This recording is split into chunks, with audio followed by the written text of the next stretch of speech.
자, 오랜만에 오셔가지고 지난 1, 2, 3, 4과 머릿속에 집에서 다 복습하고 오셨죠? 네, 그러셨을 줄 믿습니다. 네. 저희 4과, 성경이 읽어지는데 제목이 중요하다고 했으니까 4과 제목 잽싸게 한번 펴보세요. 4과가 61페이지에 저희 다 같이 크게 한번 읽어볼게요. 시작! 세계사 속에 내 나라 이스라엘을 세우겠다. 네, 그래서 바벨론 제국과 저희가 이스라엘 나라가 시작하는 이야기를 지난 시간에 배웠어요.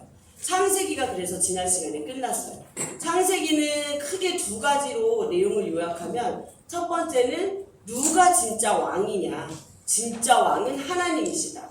그래서 저희가 2과에서는 그 진짜 왕 하나님이 이 우주 만물을 창조하신 창조주 하나님을 배웠고요. 3과에서는 그 창조주 하나님이 진짜 왕이시라는 거를 바라보고 인정할 수 있게끔 해주는 게 무엇이었다? 선악과였다라는 것을 배웠습니다. 그리고 나서 이제 5과에 들어서서 누구의 족보가 나왔었죠?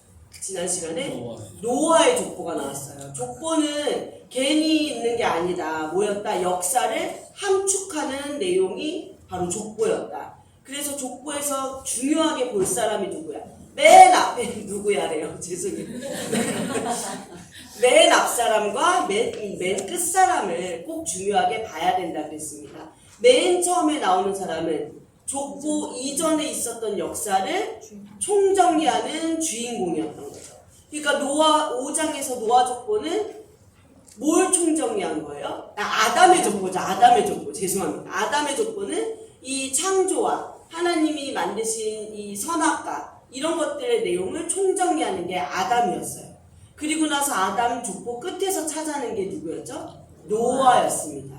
마지막에 나오는 주인공은 누구다? 앞으로 일어날 역사의 주인공이다. 그래서 이제 6장부터 9장까지 노아 홍수 이야기가 나왔습니다. 그래서 우리가 여기서 중요하게 질문해야 될 게 뭐였다고 했어요? 그러면은 노아 이후에 가인 계열과 셋 계열. 가인 계열이야 나쁜 하나님을 왕으로 섬기지 않은 나쁜 민족이지만 이 셋 계열은 하나님을 섬기는 예배 공동체인데 왜 노아 홍수 심판에 같이 당했어야 됐나? 이게 가장 중요한 질문이라 그랬어요. 왜 그랬죠? 이 셋 계열이 본인들의 정체성과 사명을 잃어버렸기 때문이었죠. 그래서 가인 계열에 섞여버렸기 때문이었어요. 그렇죠?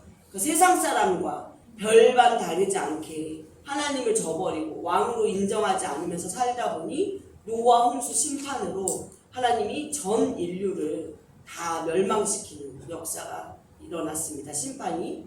그리고 이제 9장까지 홍수가 마치고 10장에서 이제 누구 족보가 또 새롭게 나옵니까?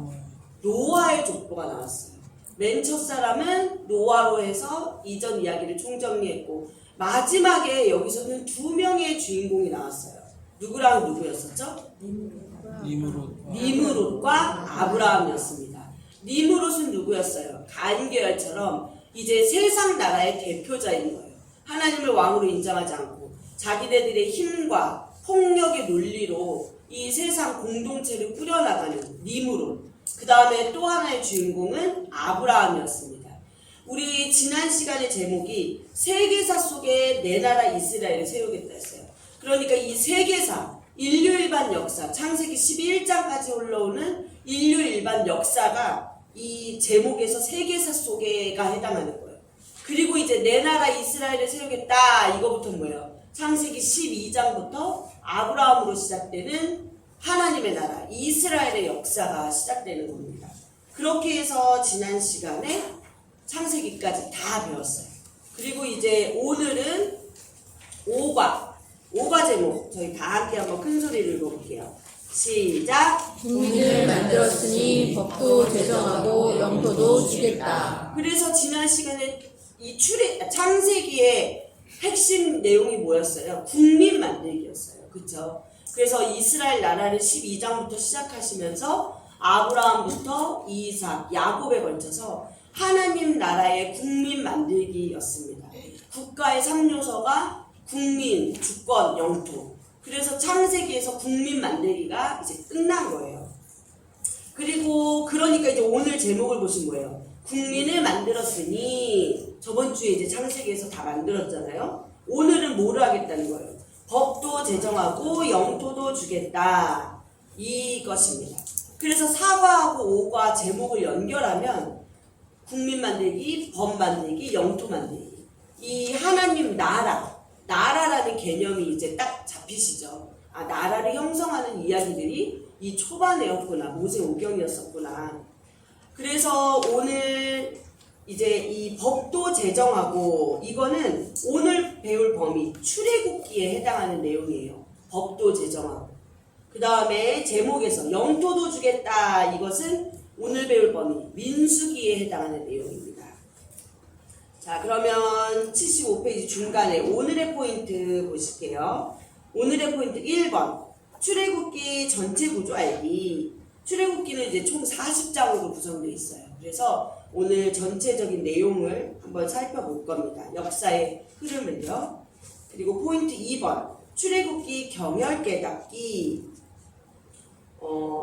경열이라는 거는 저희 한의원에 가면 이렇게 침이나 뜸을 놓는 그 포인트 자리를 말하잖아요. 그러니까 여기를 누르면 오장육부가 다 이렇게 쫙 연결이 되는 그런 지점. 그래서 출애굽기에도 이 경열 지점이 있다는 거예요. 이 지점을 딱 알아야 출애굽기 40장 전체 내용이 한눈에 확 들어온다 이 말입니다. 그래서 그 경열이 어디인지 배울 거고요. 3번 출애굽기의 3가지 핵심 이해하기 배울 거예요. 그 다음에 4번 민수기 전체 구조 알기. 민수기는 총 36장으로 구성되어 있는데 이 36장 전체 역사 흐름을 오늘 배우겠습니다. 그래서 5번 민수기 세 지점 깨닫기. 이 민수기에서도 세 장소, 지점이 있어요. 중요한 세 장소. 그래서 이 장소를 알아야 이 전체 민수기 내용이 파악이 됩니다. 그것을 배워보도록 하겠습니다. 자, 스카치 테이프 저희 한번 볼게요. 야곱의 12아들로 구성된 70명의 이스라엘 백성들은 430년이 지나자 20세 이상만 해도 60만 3,550명으로 늘어났습니다. 병력이 약 60만 명이니 총 인구는 약 250만 명 정도였을 것 같습니다. 국민 만들기가 끝난 셈이지요. 네, 창세기에서 끝났어요. 그 다음으로 하나님은 어디에 초점을 맞춰야 하실까요? 법 만들기입니다. 자, 법 만들기의 형광펜 한번 쳐보세요. 그리고 하나님이 이 나라의 왕권을 갖고 계신다는 사실을 선포하시는 일이었습니다. 왕으로서 어떻게 다스리실 것인가입니다. 하나님께서 총 인구 약 250만 명이나 되는 국민들을 정치하시려면 매우 구체적인 법이 있어야 했습니다. 하나님은 현실이셨습니다. 이 내용을 다룬 책이 출애굽기랍니다. 그러니까 출애굽기는 법 만들기. 자, 오늘 공부할 출애굽기 책을 한 문장으로 요약해 볼까요? 자, 그 따옴표 있는 데부터도 형광펜 쳐보세요. 이스라엘 백성들이 노예로 있던 애굽을 탈출해서 2개월 동안 이동한 후 도착한 시내 광야 생활 약 11개월 기간의 스토리. 자, 여기까지 형광펜입니다. 이게 출애굽기의 내용인 거예요. 간단합니다. 그런데 이 이야기를 통째로 이해하려면 출애굽기의 경열에도 형광펜을 눌러야 한답니다. 그렇습니다. 출애굽기에도 경열이 있어요. 거기를 누르면 찌르르 하면서 출애굽기 전체가 한눈에 들어온답니다. 네, 그래서 출애굽기는 법 만들기 이야기다. 그래서 경열을 알아야 전체 내용을 알 수 있다. 요약하자면 그런 내용이었습니다.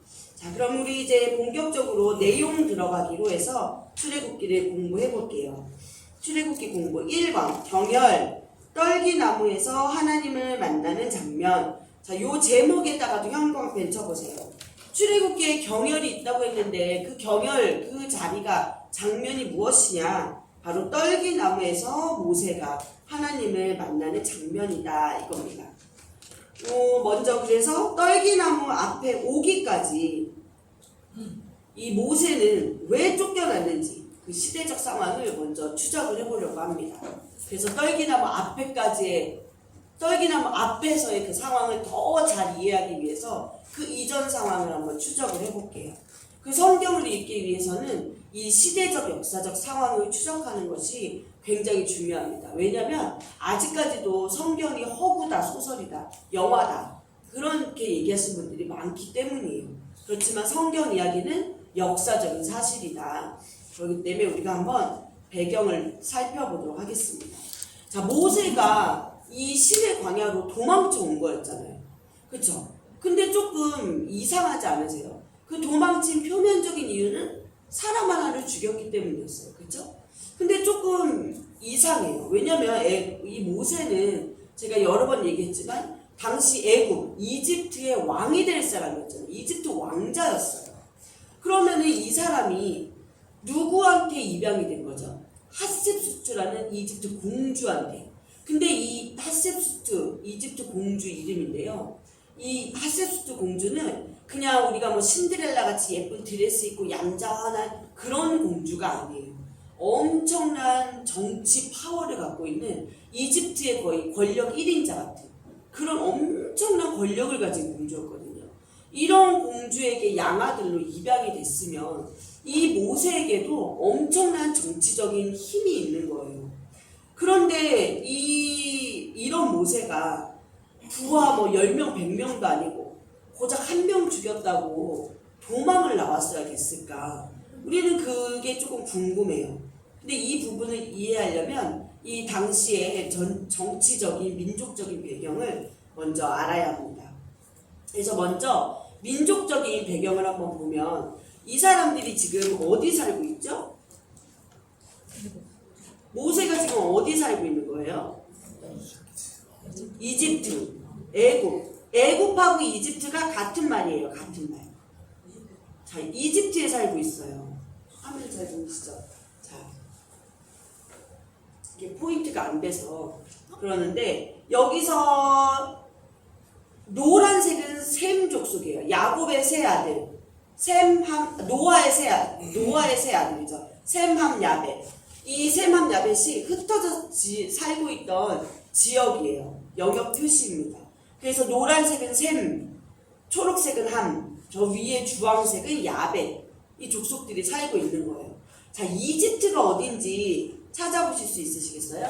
이집트.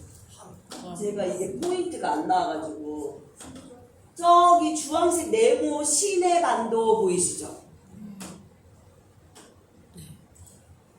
잠시만요. 이게 뭔가 또 호환이 안 되네. 이게 왜 이럴까?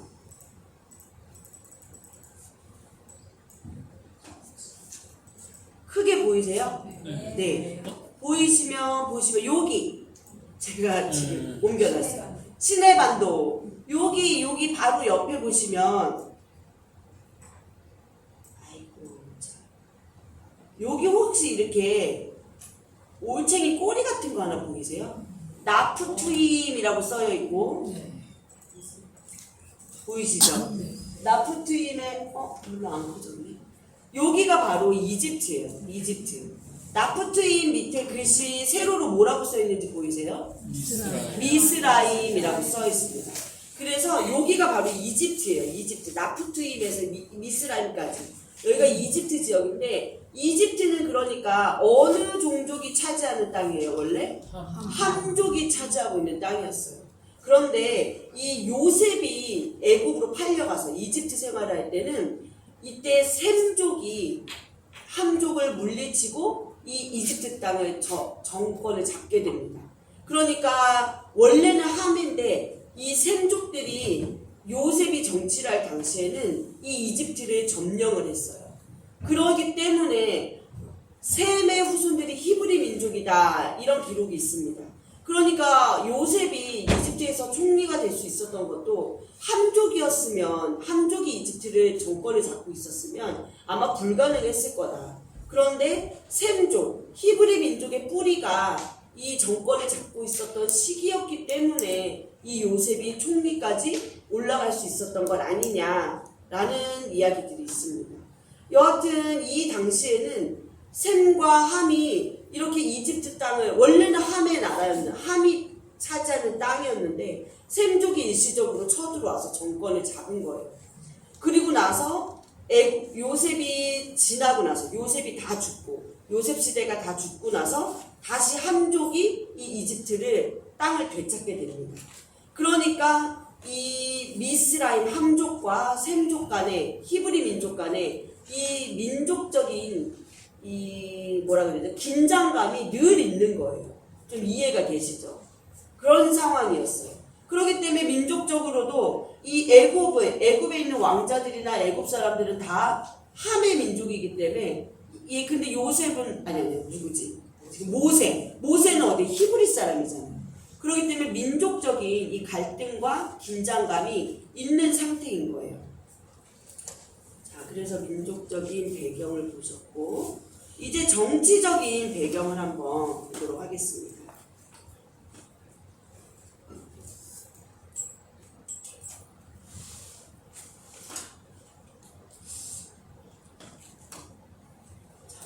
이게 또 안 돼.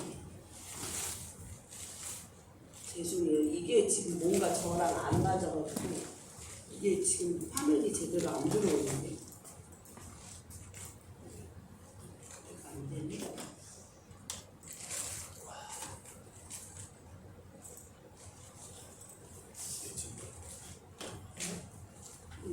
이게 왜 마우스가 이게 전체 보기가 되는 거 아니는데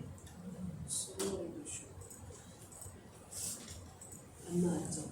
안 나오네. 나왔어. 이게 지금 이게 안 되네. 정보선은 좀 해보죠. 껐다가 다시 할까? 노래 한 번만 할까요? 지금 껐다 다시 켰어요. 돼요? 됐다. 됐다. 꼭 시작하고 요맘때 한번 이러는 것 같아요. 저번에도 그랬는데. 자, 그럼 이제 정치적인 배경을 한번 보도록 할게요. 자, 투투모스 1세가 이제 이집트 파라오예요. 아모스라는 여자와 본처와 결혼을 해서 하세수트라는 딸 공주를 낳습니다. 이제 이 사람이 모세의 양 어머니가 되는 거예요. 그런데 이 투투모스 1세는 후처와도 아이를 낳아요. 투투모스 2세, 그러니까 두 번째 파라오가 되는 거죠. 파라오 왕이. 그래서 이 하세수트와 투투모스 2세가 남매인 거잖아요. 어떻게 보면 그렇죠? 엄마는 다르지만 남매인데 결혼을 합니다. 이 당시에는 이렇게 남매 간의 결혼이 아주 흔한 일이었대요. 결혼을 해서 네프루레라는 딸을 낳아요. 딸만 낳아요. 그러니까 이 당시에는 남자가 엄청 중요했잖아요. 근데 이 하세수트가 야망이 엄청 많은 여자인데 이 딸밖에 못 낳은 거예요. 그런데 이 투투모스 2세는 후처 사이에서 아들을 낳습니다. 이제 이 사람이 투투모스 3세가 돼요. 그런데 이 투투모스 2세는 원래 어렸을 때부터도 되게 병약했대요. 그래서 왕위에 오른 지 13년 만에 병으로 죽고 맙니다. 그러니까 당연히 투투모스 3세 아들이 왕위에 즉위하게 됐겠죠. 근데 그 당시에 이 투투모스 3세는 3살밖에 안 되는 어린 아이였어요. 그러니까 이 왕으로서 치정을 할 수 없기 때문에 하세수트가 섭정을 하게 됩니다. 그래서 여왕이 된 거죠. 그리고 하세수트는 모세를 또 양자로 입양을 하게 됩니다. 그래서 이 하세수트라는 이름은 가장 고귀한 숙녀라는 뜻이래요. 이집트의 명실상부한 1인자였습니다. 그리고 실제로 이집트 학자들도 말하기를 이 하세수트가 정치를 굉장히 잘하고 그래서 이 당시 이집트는 굉장히 번영을 했었대요. 그래서 매우 성공적인 여왕으로 이렇게 평가가 되고 있습니다. 그러니까 이렇게 막강한 정치력을 갖고 있는 하세수트의 양자 모세 또한 엄청난 권력을 갖고 있었던 사람이었던 거예요. 그렇지만 모세는 우리 히브리서 말씀에 보면 11장 24절의 말씀에 보면 여호와 하나님을 믿는 신앙 때문에 공주의 아들이라 칭함받기를 거절합니다.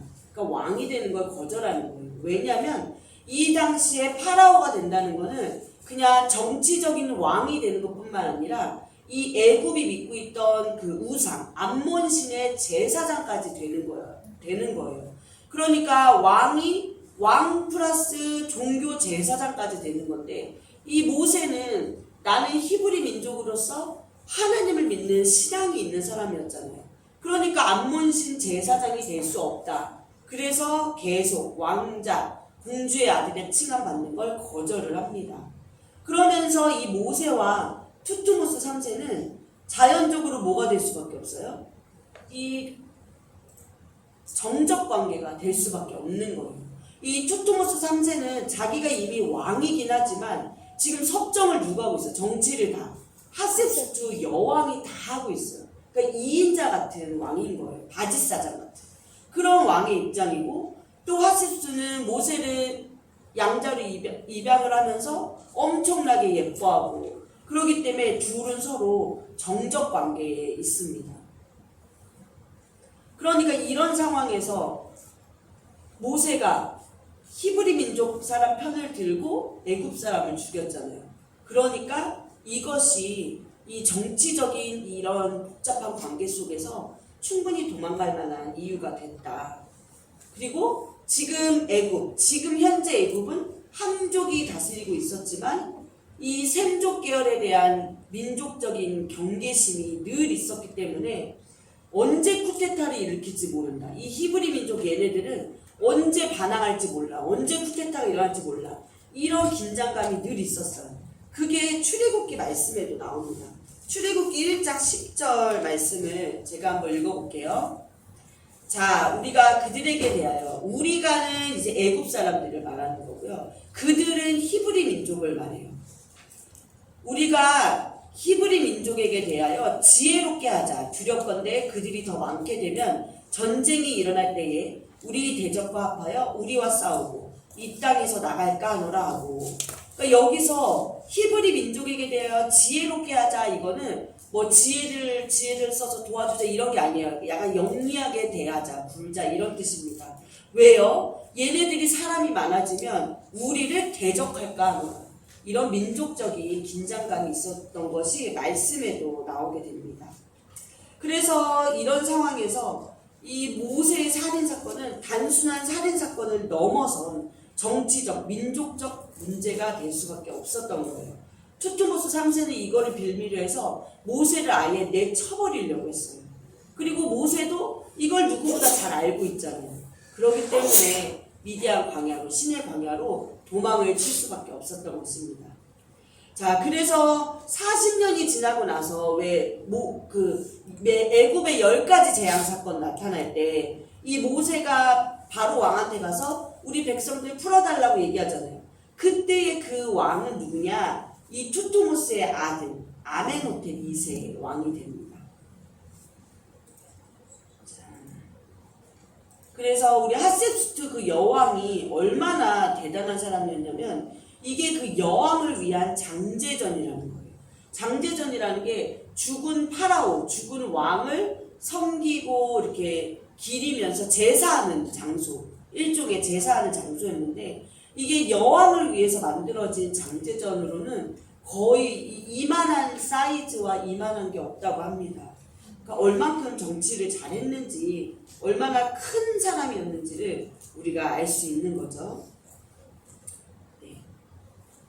그래서 우리 지금 반가로 1번을 한 거예요. 떨긴 앞에 나무 앞에 오기까지 모세는 이런 상황이었다. 이렇게 컸다.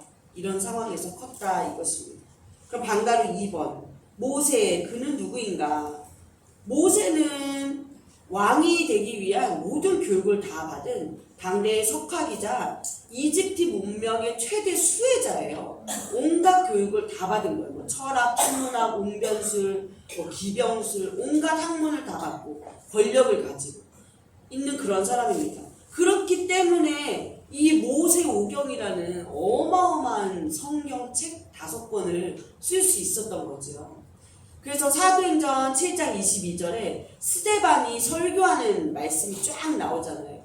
거기에 스데반이 모세에 대해서 이렇게 말합니다. 모세가 애굽 사람의 모든 지혜를 배워 그가 하는 말과 하는 일들이 능하더라. 이렇게 스데반이 설교를 해요. 이렇게 모세는 능한 사람이었습니다. 이렇게 잘나고 잘난 사람이 하루아침에 광야로 도망을 친 거예요. 광야에서 뭐 했어요? 떠돌아다니고 양치면서 맨날 무슨 생각을 했을까요?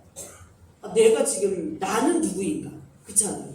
나는 강가에 버려졌다가 공주랜다. 왕자로 이렇게 키워졌다가 그런데 온갖 정치적인 그 눈칫밥을 먹어가면서 그렇게 살았던 나는 도대체 누구인가? 나의 하나님은 누구인가? 하나님은 과연 이 히브리 민족의 하나님이 맞는가? 이스라엘 민족의 하나님이라면 왜 지금 우리 이스라엘 백성들이 애굽에서 저렇게 노예 생활하면서 핍박당하는 걸 가만히 보고만 계실까? 이런 생각을 엄청 많이 했을 것 같아요. 그렇죠? 아무것도 할 일 없는 그 광야 한복판에서. 그런데 이럴 때 어느 날 이 떨기나무 아래에서 모세는 하나님을 만나게 됩니다. 모세가 알고 있는 하나님은 아브라함의 하나님, 이삭의 하나님, 야곱의 하나님 밖에 없어요. 그 이야기밖에 몰라요. 근데 이 하나님을 모세가 직접 만나게 되는 거예요. 이 사건이 경혈이라고 했어요. 이거는 모세에게도 대단히 중요한 사건이지만 이 이스라엘 백성, 하나님 나라 백성들 모두에게도 굉장히 특별하고도 중요한 사건입니다. 그래서 워크북 77페이지 맨 위에 떨기나무 신경험으로 올라가면 이 떨기나무 불꽃 가운데서 말씀하신 하나님을 모세는 만나게 돼요. 무슨 말씀을 하세요? 모세야, 애굽으로 돌아가서 이스라엘 백성들을 해방시키렴. 그리고 일로 다시 데리고 와. 이렇게 말씀을 하세요. 그런데 이 순간 모세는 하나님을 딱 만나자마자 무슨 말을 합니까? 40년 동안 광야에서 돌고 가슴속에서 계속 고뇌였던 그 질문. 내가 누구입니까? 내가 누구입니까? 내가 누구이기에 이스라엘 자손을 인도합니까? 또 하나님은 누구십니까? 누가 우리를 인도해내라고 했느냐 백성들이 물으면 누구라고 할까요? 당신은 누구십니까? 40년 내내 고뇌했던 그 질문. 내가 누구이기에 합니까? 하나님 당신은 누구입니까? 이 질문을 터뜨립니다. 이 질문에 대한 하나님의 대답이 출애굽기의 전체 내용을 견인합니다. 저희 출애굽기 3장 14절 다 같이 찾아보고 다 같이 읽어볼게요.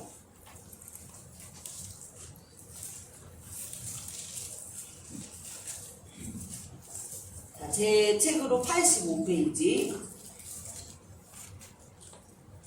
저희 다 찾으신 줄 알고 다 같이 큰 소리로 읽겠습니다. 시작. 하나님이 모세에게 이르시되 나는 스스로 있는 자이니라. 또 이르시되 너는 이스라엘 자손에게 이같이 이르기를 스스로 있는 자가 나를 너희에게 보내셨다 하라. 이 말씀 가운데 질문에 대한 대답이 뭐예요?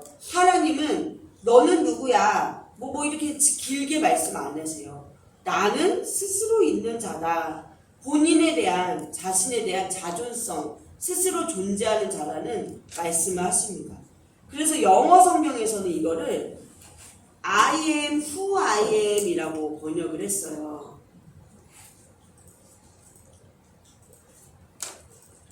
그런데 이게 히브리 원본에는 I am who I am이 이렇게라고 되어 있지 않대요. 왜냐하면 히브리 동사에는 현재 시제가 없다라고 합니다. 그래서 이거를 다시 히브리 말 그대로 번역을 하면 I will be who I will be가 되는 거예요. 그래서 이거를 우리말로 번역을 하면 나는 되고자 하는 대로 될 나일 것이다. 무슨 말인지 이해가 되죠? 좀 어렵죠? 나는 되고자 하는 대로 될 나다. 그러니까 앞으로 내가 누구인지 드러나게 될 나를 통하여 내가 누구인지 알게 될 나이다. 이런 말이에요. 그러니까 의미는 이해가 되시죠? 그쵸? 그러니까 진짜 쉽게 말하면 앞으로 하나님은 우리와 함께 하시면서 하나님이 누구인지를 계속 보여주실 거라 이거예요. 그러면 그게 바로 나야. 이런 말씀입니다. 그러면 이 하나님이 어떤 하나님인지, 이 I will be who I will be, 이 하나님이 어떤 하나님인지 저희 출애굽기 6장 2절에서 8절 말씀 보면서 같이 살펴볼게요.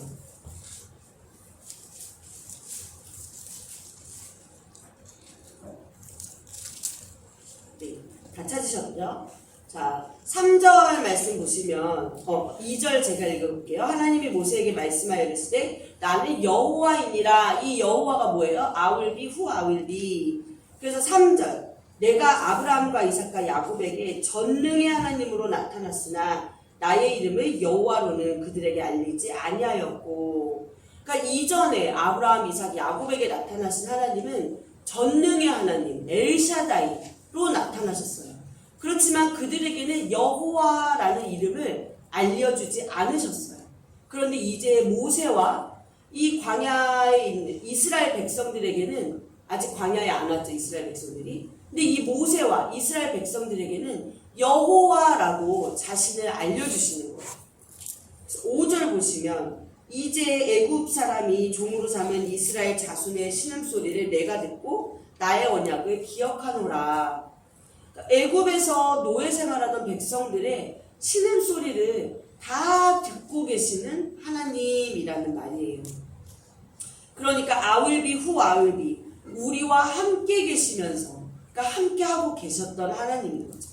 6절 그러므로 이스라엘 자손에게 말하기를 나는 여호와라. 내가 애굽 사람의 무거운 짐 밑에서 너희를 빼내며 그들의 노역에서 너희를 건지며 편팔과 여러 큰 심판들로서 너희를 속량하여. 그러니까 이제 이스라엘 백성들을 애굽의 그 노예 생활로부터 해방시키겠다. 그리고 너희들을 내 백성으로 삼고 나는 너희의 하나님이 되겠다. 언약을 맺으시는, 약속을 하시는 하나님이십니다. 그리고 8절 보시면 내가 아브라함과 이삭과 야곱에게 주기로 맹세한 땅으로 너희를 인도하고 그 땅을 너희에게 주어 기업을 삼게 하리라. 나는 여호와라 하셨다 하라. 그러니까 여호와 I will be who I will be. 앞으로 너희와 함께하면서 너희들이 인도할 거야 라는 이 이름의 뜻대로 약속한 땅으로 이스라엘 백성을 인도할 거야. 그리고 기업을 삼을 거야 말씀하시는 하나님입니다. 지금까지의 하나님은 초월적인 존재로만 계신 하나님이었어요. 화면 보시면 이게 엘로힘. 엘로힘은 창조주 하나님, 창조. 이 우주 만물을 창조하신 정말 우주 저 끝에 계실 것만 같은 어마어마하게 큰 하나님. 그 다음에 엘리온. 이거는 지극히 높으신 하나님. 그러니까 우주의 주권적인 통치자. 우주의 통치자. 어마어마하게 높은 하나님. 우리가 끝을 볼 수 없을 것 같은. 그리고 엘샤다이 하나님. 전능하신 하나님. 이렇게 자신을 나타내셨어요. 우리와는 너무나 먼, 그러니까 지금 제가 큰 사람 하면 전 대통령이거든요. 그런 느낌으로 너무 내가 감히 범접할 수 없는 그런 존재였는데 이 떨기나무 아래에서 모세에게는 뭐라고 소개하시냐? 여호와다. 나는 너희 가운데 거하면서 너희와 함께하면서 너희들을 인도해 나갈 하나님이야. 그러면서 그 인도하는 과정 속에서 너희가 나를 알게 될 거야 라는 뜻의 여호와라고 말씀을 하시는 거예요. 그러니까 샤케인이라는 말이 있어요. 이 샤케인이라는 말은 그 히브리어로 쉐키나라고 하는데 뜻은 내재하신다, 찾아오셔서 함께 하신다라는 뜻이에요. 그러니까 여호와 하나님은 다시 말하면 뭐예요? 샤케나시는 하나님. 우리에게 이제 친밀하게 정말 친구처럼 우리에게 찾아오셔서 우리와 함께 하시는 하나님, 샤케나시는 하나님, 여호와 뜻이 그거예요. 임마누엘의 하나님입니다. 그러니까 여태까지 나타나셨던 하나님과는 너무너무나 다른 존재로 이 모세에게 나타나 주신 거예요. 그러니까 방금 저희가 읽은 출애굽기 6장 2절에서 8절 말씀을 보면 이 샤케나시는 하나님의 모습이 다 나와 있었어요. 그렇죠. 백성들의 신음소리를 다 듣고 계셨던 친구처럼, 어머니처럼, 아버지처럼 다 듣고 계셨던 저 우주 끝에 있는 창조주, 머나먼 그런 존재가 아닌 우리 가까이에 계신 하나님이었다. 그리고 너네를 이제 구원할, 해방시킬, 노예로부터 해방시킬 그런 하나님이야. 그리고 약속하신 하나님. 엄청 가까운 하나님으로 이렇게 여호와, 모세에게 이름을 알려주시면서 나타나셨습니다. 그래서 이 장면이 바로 출애굽기의 경혈이 돼요. 이 하나님을 만남으로써 이후부터 이제 출애굽기 이야기가 팍팍팍팍 터지게 됩니다. 그래서 큰 2번 출애굽기를 통째로 이해하려면 여호와 이름과 연결하십시오 이렇게 되어 있는데요. 1번 지도 속에서 출애굽기 여정보기 한번 볼게요.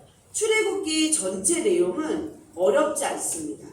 어렵지 않아요. 아주 간단합니다. 자, 이집트 우리 요거를 이거 연처럼 생겼다 그럴까요? 이거 그쵸? 연 모양이기도 하고 연처럼 생긴 요게 이제 이집트예요.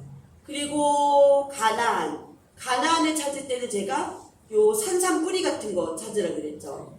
그러니까 지도를 보시면 맨 처음에 요 동그라미 작은 동그라미에 쭉 뿌리 요 작은 동그라미가 뭐라 그랬죠? 갈릴리 호수 쭉 내려오는 실타래 같이 내려오는 게 요단강 그리고 요 산삼 뿌리 같이 생긴 애가 사해바다 사해 이렇게 됩니다. 요거를 먼저 딱 찾으시는 거예요. 그래서 지도를 보시면 요 삼각형 덧니같이 생긴 요 삼각형을 딱 찾으시고 옆에 연이 어딨나 찾아서 연은 이집트다. 그 다음에 요 산삼 뿌리 여기가 사해 갈릴리 요단강 사해. 그래서 그거 서쪽이 가나안인 거예요. 그렇죠? 그래서 자 여기가 이제 이집트예요. 가나안에서 이 야곱의 후손 총 70명이 애굽으로 들어갑니다. 입애굽을 하죠. 그러면서 창세기가 끝이 났어요. 그렇죠? 국민 만들기가 끝이 났어요. 자, 그 다음에는 어떻게 돼요? 출애굽기가 시작이 돼요. 출애굽기 시작이 그러니까 어딘 거예요? 애굽에서 시작이 되는 거예요. 여기서 자라난 모세가 시내산은 요 덧니 끝에 있어요. 여기 시내산으로 도망하는 것으로부터 출애굽기 내용이 시작된다 보시면 돼요. 이 도망간 시내산에서 뭐를 한 거예요? 방금 떨기나무 아래 하나님을 만난 거예요. 신경험을 합니다. 그래서 하나님이 다시 이집트로 가서 내 백성들을 끌고 나와라 라고 하셨잖아요. 그러니까 모세는 다시 백성을 데리러 올라갑니다. 이집트로 가요. 그리고 이제 거기 가서 10가지 재앙, 우리 많이 아시죠? 10가지 재앙을 통해서 백성들을 이끌고 다시 시내 광야로 내려오게 됩니다. 모세가 백성을 데리고 출애굽함. 그래서 출애굽기는 이게 내용이 다예요. 이게 다예요. 그러니까 뭐예요? 이집트에서 시작해서 시내산에서 끝나는 이야기가 이 출애굽기 내용입니다. 자, 절에 따라서 한번 손을 이렇게 올려보세요. 뭐 방향은 상관없습니다. 요 위에가 이집트고 요 밑은 시내산. 그쵸? 그러니까 출애굽기 내용은 맨 처음에 여기서 이집트에서 시내산 1번 짠. 그 다음에 시내산에서 다시 이집트로 짠 올라가고 세 번째로 다시 백성들이 이끌고 시내산으로 내려오고 짠. 그러니까 짠짠짠 되는 거예요. 알겠죠? 우리 손에 입 짠짠짠 붙이면서 한번 해볼게요. 시작! 짠짠짠! 우리 틀렸어. 시내산에서 올라가면 안 돼요. 여기서 시작! 짠짠짠! 그쵸? 짠짠짠. 오늘 집에 가셔서 오늘 뭐 배웠어요? 출애굽기 배웠어. 출애굽기 내용이 뭐야? 짠짠짠! 이렇게만 가르쳐주세요. 자세하게 가르쳐주지 마세요. 이게 다예요. 출애굽기는 내용이 뭐다? 짠짠짠. 아주 쉽습니다. 요 내용을 한번 거기 활동에 출애굽기 여정 지도 그려보기 있죠. 거기다가 한번 이렇게 똑같이 한번 그려보세요. 적어보시기 바랍니다.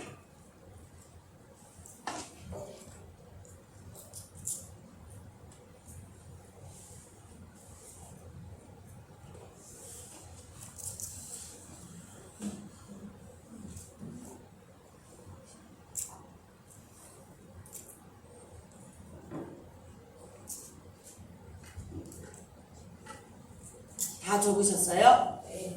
네. 그러면 저희가 그 밑에 양가로 1번 애굽 생활 중에 모세 혼자 도망해서 시내 광야, 시내산에 오기 되어 있죠. 워크북 77페이지 중간쯤이에요. 네. 거기 신의 광야에 오기, 여기 한번 형광펜 쳐보세요.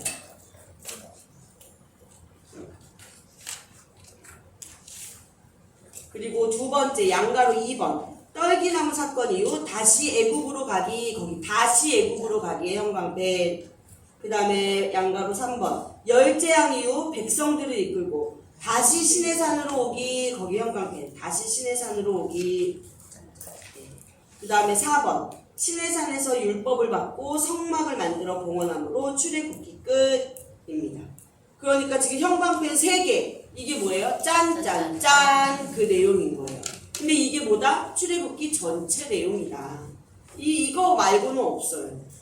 자, 그러면은 다음 페이지 넘기셔서 방가로 2번 여호와 이름과 출애굽기 여정 연결해 보기. 이제 성경책을 출애굽기 1장 1절부터 말씀을 보면서 진짜 이게 맞는 건지 저희가 확인해 보는 작업을 해보도록 하겠습니다.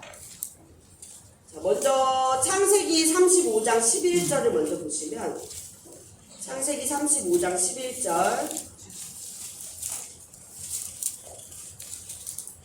제 책으로는 53페이지네요. 54페이지. 하나님이 그에게 이르시되, 여기서 말하는 그는 야곱입니다. 나는 전능한 하나님이라 생육하며 번성하라. 한 백성과 백성들의 총회가 너에게서 나오고 왕들이 너 허리에서 나오리라. 하나님께서 야곱에게 언약을 하시는 거예요. 이제 너네가 너로부터 하나님 나라 국민이 만들어질 거야. 약속을 하십니다. 그리고 출애굽기 1장 5절. 출애굽기 1장 5절. 다 같이 읽어볼게요. 시작. 네, 81페이지입니다. 시작. 야곱의 허리에서 나온 사람이 모두 70이요 요셉은 애굽에 있었더라. 네, 그래서 야곱의 후손 총 70명이 이제 어디로 들어온 거예요? 애굽으로 들어오게 되는 겁니다. 그리고서 이제 1장 7절 보시면 이스라엘 자손은 생육하고 불어나 번성하고 매우 강하여 온 땅에 가득하게 되었더라. 야곱의 12아들이 애굽으로 이제 왔어요. 그러면서 430년이 지나서 이 이스라엘 백성들은 약 250만 명의 국민 규모를 가지게 됩니다. 정말 창세기를 통해서 하나님 나라 국민 만들기가 완성된 거예요. 그 언약의 말씀이 지켜진 겁니다. 그리고서 이제 출애굽기 2장 보시면 소제목이 뭐예요? 모세가 태어나다. 그래서 2장 1절부터 10절까지가 이제 모세 출생 이야기, 그리고 모세가 바로의 딸 하셉스투 양자로 이제 선택되는 이야기가 2장 1절에서 10절까지 나오게 됩니다. 그 다음에 이제 11절부터 15절까지 이야기가 뭐냐면 그 살인사건으로 인해서 도망가는 일, 그 이야기가 나와요. 모세가 살인한 후에 시대적인 상황, 민족적 상황, 정치적 상황 때문에 시내의 광야로 도망갈 수밖에 없었던 그 사건이 나옵니다. 그래서 2장 15절 바로가 이 일을 듣고 모세를 죽이고자 하여 찾는지라 모세가 바로의 낯을 피하여 미디안 땅에 머물며 하루는 우물 곁에 앉았더라. 여기서 말하는 바로 왕은 투투모스 3세가 되겠죠. 그렇죠? 도망 나올 당시니까 투투모스 3세가 됩니다. 그리고 이제 3장 1절로 가시면 소제목이 여호와께서 모세를 부르시다예요. 그래서 3장 1절부터 5절까지 내용은 떨기나무 가운데서 하나님을 만나는 모세가 나옵니다. 그래서 3장 5절 내가 선 곳은 거룩한 땅이니 너 발에서 신을 벗으라. 하나님을 떨기나무 가운데서 만나게 됩니다. 그리고 3장 6절에 또 이르시되 나는 내 조상의 하나님이니 아브라함의 하나님, 이삭의 하나님, 야곱의 하나님이라. 이제 뭐예요? 모세와도 언약을 맺으시는 거예요. 모세를 이제 부르시는 하나님을 보여주고 있습니다. 그리고서 3장 9절부터 보시면 이스라엘 자손의 부르짖음이 내게 달하고 9절부터 14절까지 아까 나는 여호와니라 말씀 거기까지 이제 샤켄하시는 하나님, 정말 이제 이스라엘 백성에게 가까이 찾아오셔서 함께 하시고 인도하시는 하나님이심을 여기서 말씀 가운데 증거하고 계십니다. 그렇게 해서 지금 양가로 1번을 저희가 한 거예요. 애굽 생활 중에 모세 혼자 도망해서 시내산에서 여호와를 만남, 여기까지가 지금 저희가 본 내용입니다. 그러면 양가로 2번 떨기나무 사건 이후 다시 애굽으로 감. 그래서 4장 18절 한번 가보세요.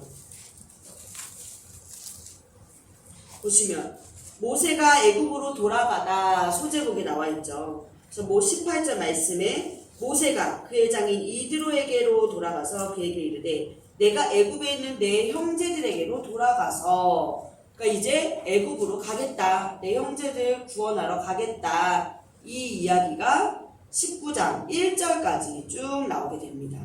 이러면서 여기에서 10가지 재앙 이야기가 이제 다 나와요. 그리고 바로왕은 결국 항복을 하고 이스라엘 백성들을 풀어줍니다. 그 다음에 이제 양가로 3번 열재앙 이후 백성들을 이끌고 다시 시내산에서 언약을 맺음. 자, 여기 언약을 맺음, 거기다가 형광펜 쳐보세요. 워크북에 언약을 맺음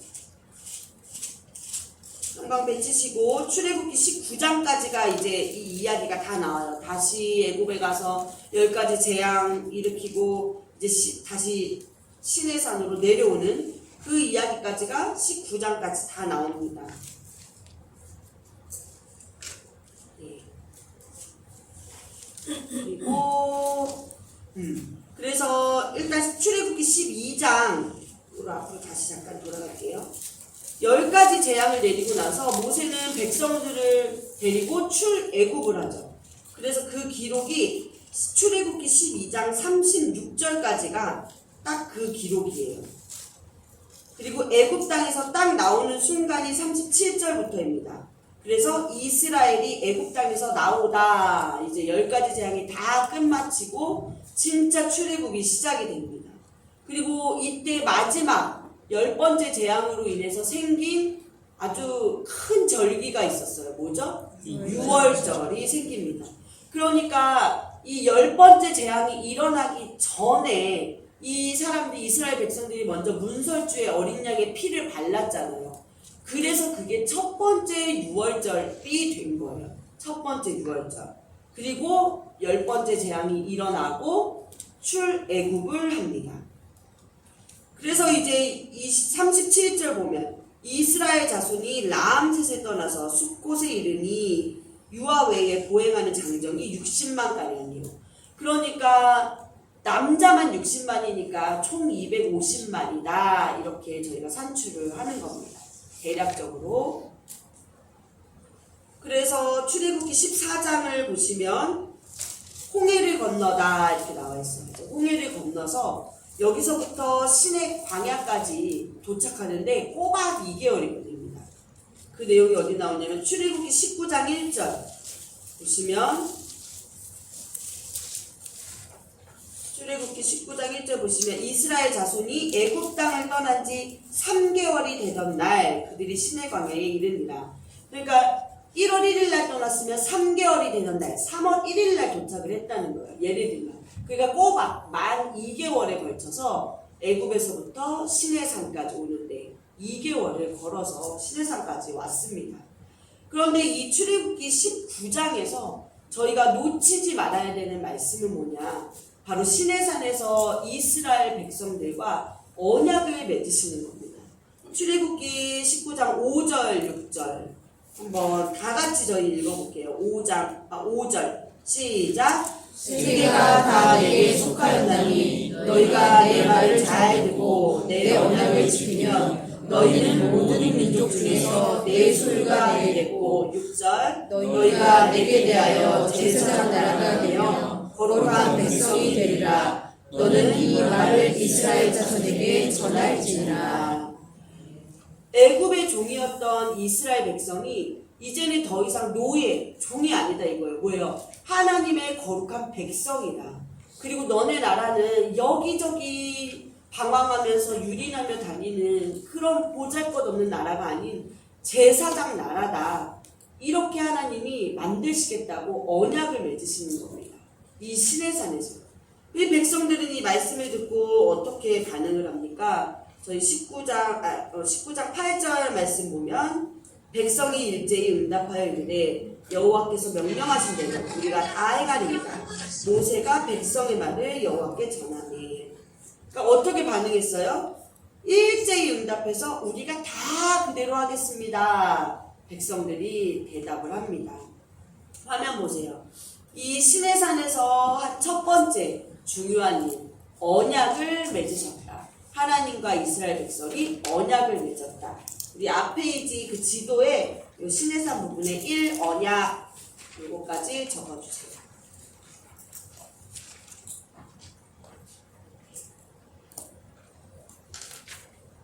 다 적으셨죠? 그 다음에 이제 워크북 78페이지 양가로 4번.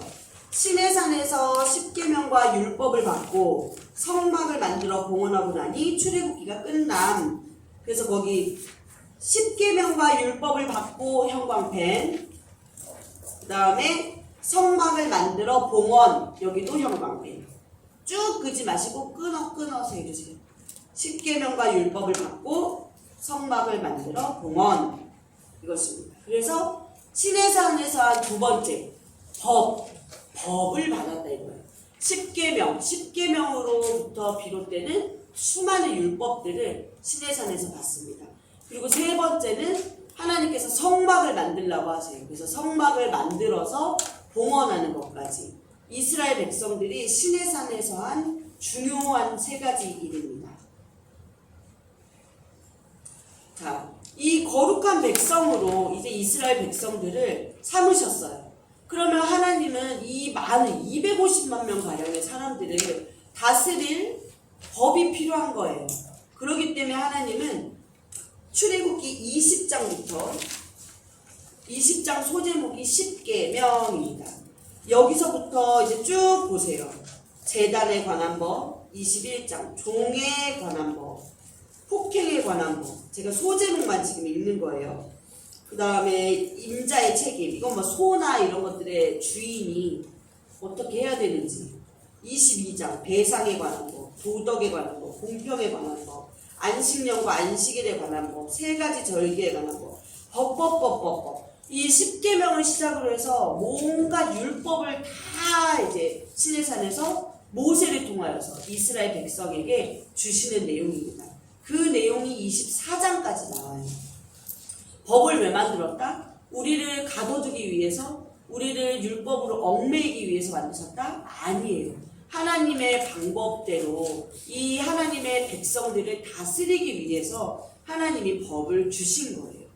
24장까지 이렇게 십계명과 율법을 받는 내용이 나오고요. 이제 25장부터는 39장까지 성막을 만드는 것에 관한 말씀이 나옵니다. 이 성막을 왜 만들으라고 했냐? 성막 안에는 뭐가 있어요? 성소, 지성소. 하나님을 만나는 곳이었잖아요. 그러니까 이제 뭐예요? 여태까지는 저 우주의 초월적 존재로 있었던 것 같은 하나님을 이제는 너네 성막 안에 내가 있을 거야. 그러니까 내가 너네와 이 성막 안에서 함께 하는 거야. 정말 그 샤켄하시는 하나님을 알려주시는 거예요. 성막을 만드는 걸 통해서. 그래서 하나님은 이제 성막 안에 거하시는 형식으로 계시게 됩니다.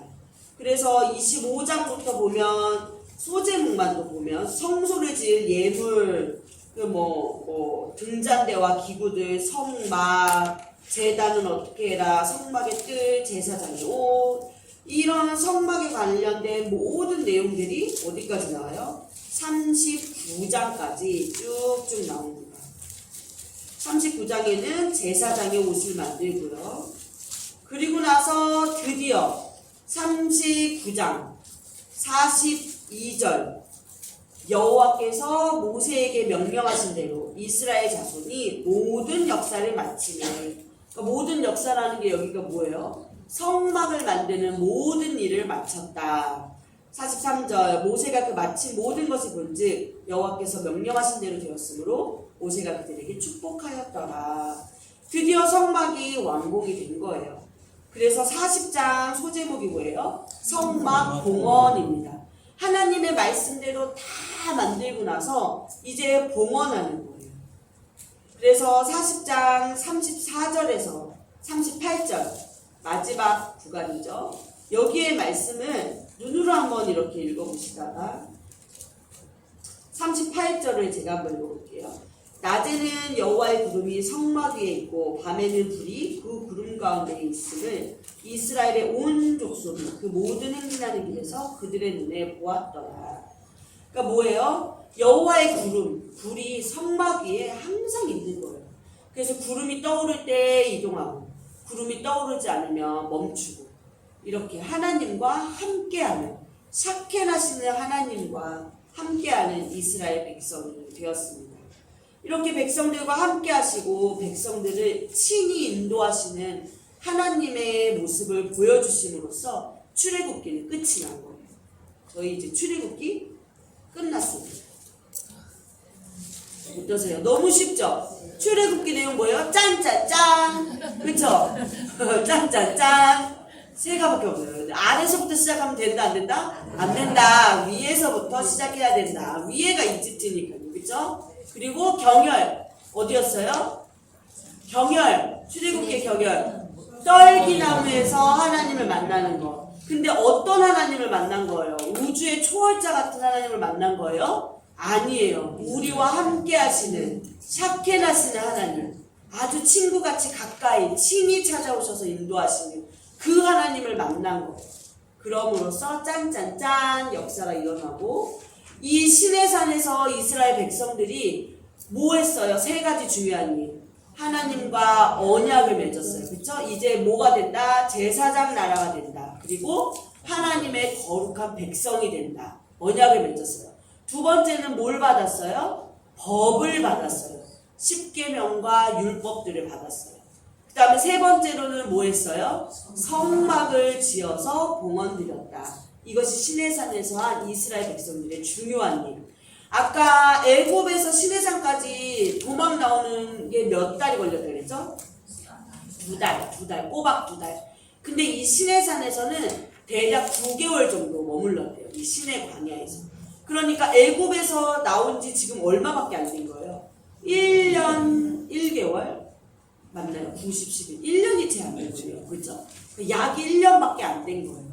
그 사이에 이스라엘 백성들은 노예, 종살이 하던 신분에서 어마어마하게 신분이 바뀌었습니다. 왜요? 모세가 떨기나무에서 하나님을 만남으로써 그 하나님이 이제 이스라엘 백성 전체의 하나님으로 오신 거예요. 이렇게 해서 출애굽기 40장까지 다 공부했습니다. 어렵지 않죠? 네, 저희 화장실 갔다 와서 다시 민수기. 자, 저 화면에 보이는 저거를 78페이지 B 민수기 공부 역할에다가 적어보세요.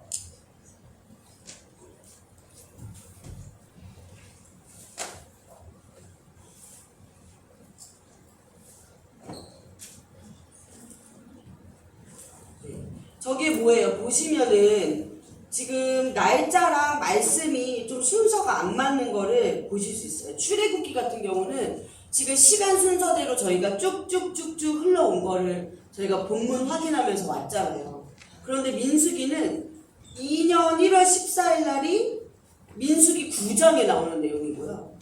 2년 2월 1일 보름이 지나서 인구조사가 나오는데 그 얘기가 민수기 1장 1절 제일 처음에 또 나오고 그 다음에 2월 20일 날 시내산 출발하는 내용이 또 민수기 10장에 나와요. 그러니까 시간과 사건이 역사적 시간에 따라서 쭉 써있지 않아요. 민수기는. 그러니까 읽을 때 조금 뒤죽박죽으로 우리가 읽을 수밖에 없는 거예요. 그래서 아까 출애굽기는 굉장히 쉬웠지만 민수기도 쉽지만 조금 왔다 갔다 해야 돼서 복잡하게 느껴지실 수도 있어요. 자, 저거를 거기 워크북에 적어보시고 다 적으셨을까요? 성경책은 민수기 펼치시고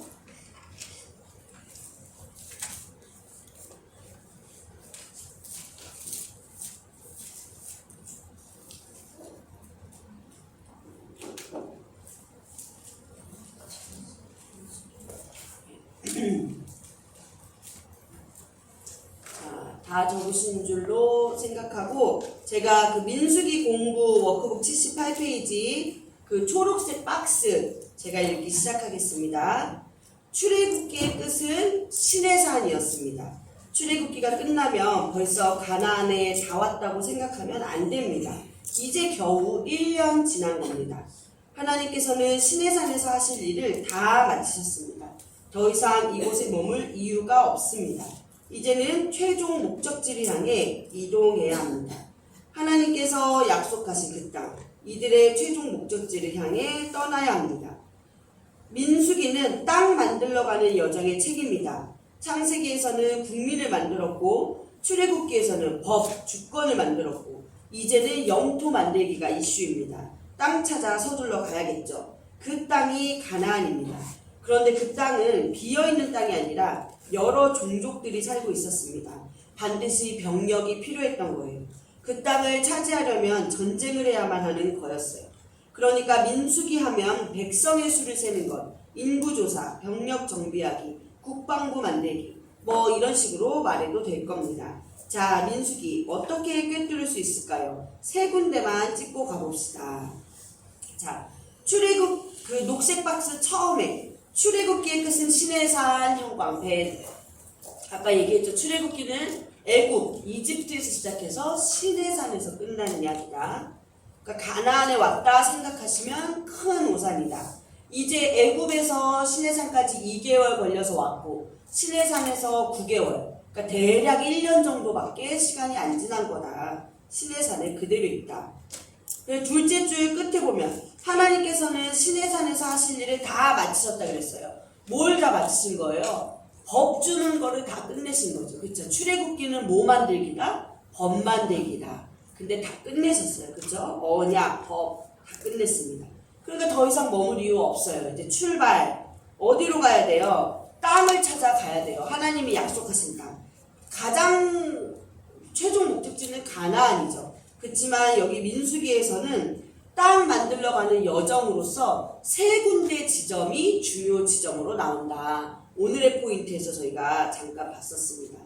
그래서 거기 중간쯤에 민수기는 땅 만들러 가는 여정의 책입니다. 거기부터 영토 만들기가 이슈입니다. 그 두 줄을 형광펜 쳐주세요.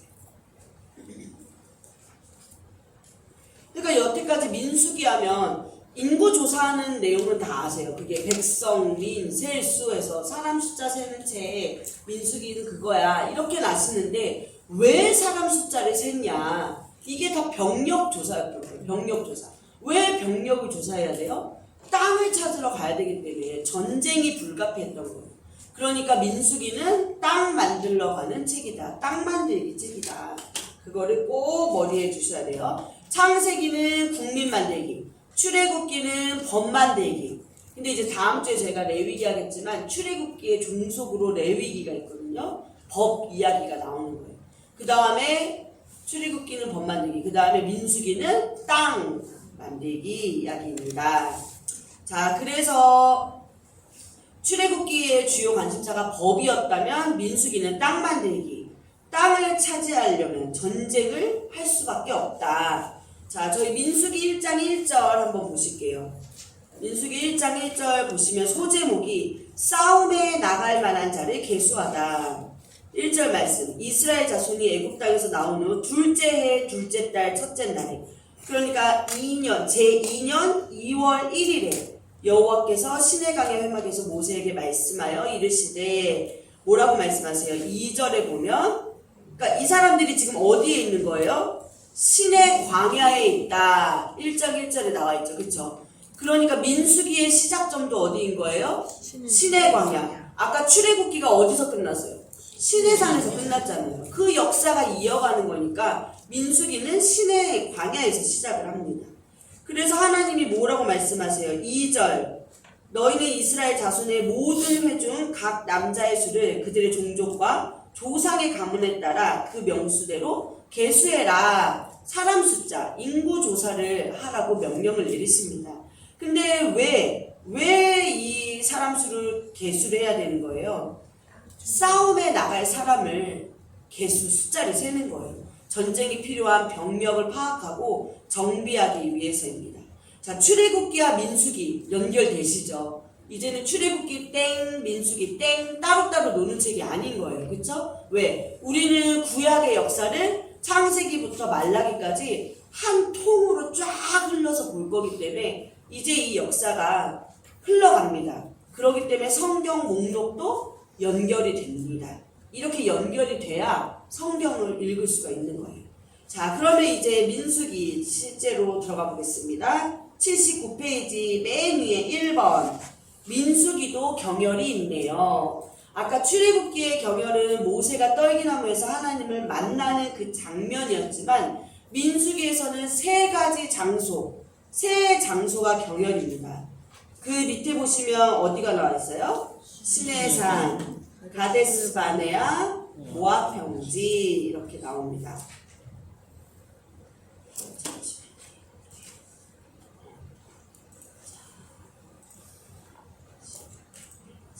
자, 그래서 화면을 한번 보실게요. 우리 출애굽기가 이집트에서부터 어디까지 왔어요? 시내산까지 왔어요. 자, 이 민수기의 중요 포인트 3점. 첫 번째, 시내산. 두 번째 지점이 여긴가 봐요. 가데스 바네아. 세 번째가 여기래요. 첫 번째가 어디냐? 시내산. 이제 시내산 위치 아시죠? 덧니 딱 제일 뾰족한데 그거 직진으로 쭉 올라가면 이 삼각형 허 벌판 있잖아요. 여기를 바란 광야라고 그래요.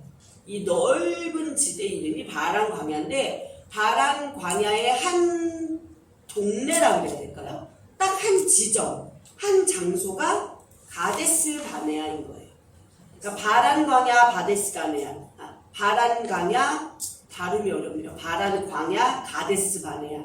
이렇게 많이 나오거든요. 이게 따로따로 떨어진 지역이다 아니다? 아니다. 바란 광야라는 큰 데에, 그러니까 천안이라는 큰 곳에 쌍용동 가데스 바네아인 거예요.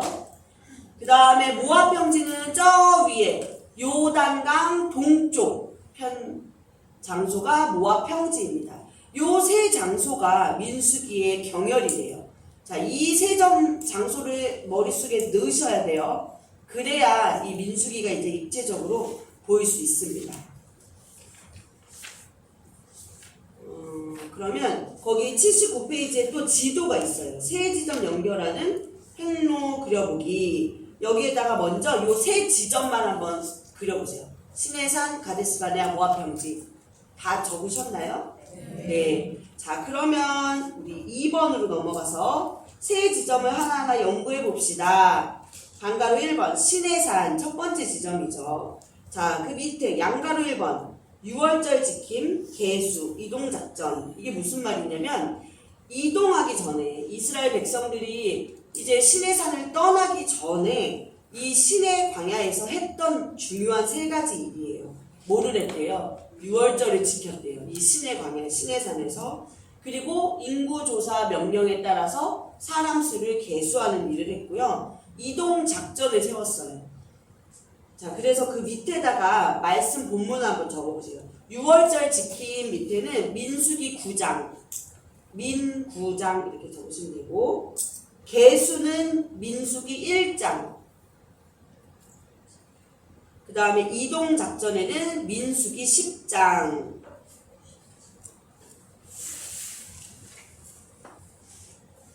네, 그래서 먼저 민수기 1장 계수한 것부터 보시면 민수기 1장 46절 다 계수했더니 아까 20세 이상 싸움에 나갈 만한 사람을 계수하라고 했죠. 1장 46절 계수된 자의 총계는 60만 3,550명이었더라. 이렇게 계수를 했어요. 장정만 60명. 그러니까 레위 지파는 계수에 포함하지 않습니다. 그리고 여자와 20세 미만은 또 포함하지 않았어요. 20세 이상 남자들만 60만 명. 그러니까 대략 250만 명이 되는 거예요. 우리 계속 얘기하는 것처럼요. 그죠? 그리고 이 사람들이 이제 뭐를 했어요? 네, 그 47절 위에 보면 레위 지파는 계수하지 말라 써 있네요. 그죠? 그래서 민수기 2장 보시면 징편성 및 행군 순서. 이 사람들이 애굽에서 출애굽할 당시에는 그냥 아무 질서도 없고 조직도 없이 그냥 막 나온 거예요. 그렇잖아요? 그런데 이제는 뭐를 해요? 이 사람들이 진을 편성을 하고 행군의 순서를 짰대요. 그래서 그 내용이 민수기 2장에 걸쳐서 쭉 나오게 됩니다. 그래서 진은 이러한 순서로 해라. 회막을 중심으로 사방으로 쳐라. 그리고 회막 동쪽에는 어느 지파, 서쪽에는 어느 지파, 남쪽에는 어느 지파, 북쪽에는 어느 지파. 이게 12지파니까 총 동서남북이니까 3지파씩 나눠서 이렇게 진을 쳤어요. 그리고 행군을 할 때도 맨 처음에는 유다 지파들이 제일 먼저 행군해. 두 번째로는 누구. 이렇게 쭉쭉쭉쭉 얘기가 나옵니다. 그러니까 조직을 갖춘 거예요. 민족 대이동이잖아요. 250만 명이. 그러니까 이제는 조직을 갖춰서 이동을 합니다. 그리고 이제 9장으로 가시면 9장 1절 위에 소제목 보시면 뭐예요? 두 번째 유월절이라고 되어 있죠. 소제목이. 그쵸? 첫 번째 유월절은 어디였다고 그랬어요? 아까 이집트에서 10번째 재앙이 일어나기 전에 진짜 문설주에 어린 양 피 발랐을 때 그게 첫 번째 유월절을 지킨 게 된 거예요. 그리고 이 시내산에서 두 번째 유월절을 지킵니다. 그리고 세 번째로 이 사람들이 한 게 이동 작전을 세웠다 그랬어요. 민수기 10장 보시면 소제목에 나팔신호라고 되어 있어요. 그래서 10장 2절 보시면 은 나팔 둘을 만들되 두들겨 만들어서 그것으로 회중을 소집하며 진영을 출발하게 할 것이라. 그러니까 나팔 둘을 해서 백성을 모으기도 하고 출발 신호도 보내고 이렇게 이동 작전을 짭니다. 그래서 이스라엘 백성들이 실제로 시내산을 떠나기 전에 본격적인 출발을 하기 전에 한 3가지 일이 유월절을 지키고 사람 숫자 세고 이동에 대한 작전을 짰다. 그리고 나서 이제 양가로 2번 드디어 시내산을 떠나다. 이동이다. 드디어 이제 1년가량 있었던 시내산을 출발합니다. 그리고 하나님이 약속하신 그 땅을 향해서 이제 전진을 하는 거예요. 그래서 민수기 10장 11절 12절 보시면 소제목이 이스라엘 자손이 진행하기를 시작하다. 이제 출발했다는 거예요. 11절 둘째 해 둘째 달 20날에 그러니까 2년 2월 20일에 구름이 증거의 성막에서 떠오르매 이스라엘 자손이 시내 광야에서 출발하여 자기 길을 가더니 바란 광야에 구름이 머무니라. 그러니까 목적지가 어디라는 거예요? 바란 광야. 근데 바란 광야가 아까 어디를 말하는 거였죠? 가데스 바네아. 거기가 1차 목표 지점이 됩니다. 그러니까 최종 목적지는 당연히 가나안이지만 이 시내산에서 출발했을 때의 1차 목표 지점은 바란 광야. 그것에 특별히 한 장소 가데스 바네아입니다. 이 시내산에서 바란 광야까지 오는데 약 3일 정도 걸렸을 거라고 봐요. 왜냐하면 민수기 10장 33절에 그들이 여호와의 산에서 떠나 시내산이죠. 3일 길을 갈 때에 여호와의 언약궤가 그 3일 길에 앞서가며 그들의 쉴 곳을 찾았고 그러니까 쉴 곳이 어디였던 거예요? 바란 광야 가데스 바네아인데 며칠이 걸렸대요? 3일이 걸렸다. 그래서 이 시내산에서 이 가데스 바네아까지 3일 길이었다라는 걸 우리가 추정할 수 있습니다. 그러니까 이 샤케나시는 하나님이 될 거라고 모세와 약속하신 하나님이 그 약속 그대로 이스라엘 백성들과 지금 함께 하시는 거예요. 어떻게요? 먼저 앞서 가시면서 이 백성들의 쉴 곳을 먼저 찾으시는 하나님의 모습을 우리가 말씀에서 볼 수 있습니다. 자, 그 다음에 다음 페이지 넘기셔서 반가로 2번 가데스 바네아 두 번째 지점이 됩니다.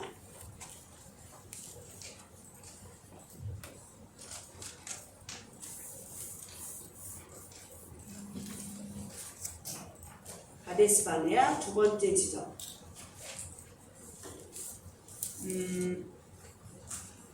네, 우리 여기 지도 먼저 한번 보실게요. 자, 1번 시내산에서 민수기가 시작이 됐죠. 여기서 시내산에서 뭐 했다? 유월절 지키고 인구조사했다. 두 번째 1차 목표 가데스 바네아로 갑니다. 이렇게 가는 거예요. 그래서 이 사람들이 요렇게 빨간 지점 하세롯을 거쳐 엘랏을 거쳐 가데스 바네아까지 한 3일 길이었다. 이거를 우리가 지금까지 했던 거예요. 자, 그러면 여기서 이제 또 출발을 해야 되잖아요. 근데 가데스 바네아에서 이 사람들이 한 중요한 일이 있어요. 도착하자마자 한 게 뭐냐? 여기 보세요. 여리고가 어디일까요?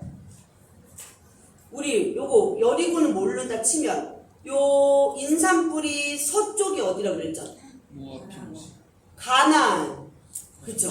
여기 서쪽은 가나안이고 동쪽이 모압 평지. 이 지도 보세요. 여기 허연색 베이지색이 광활하게 있잖아요. 완전 평지예요, 평지.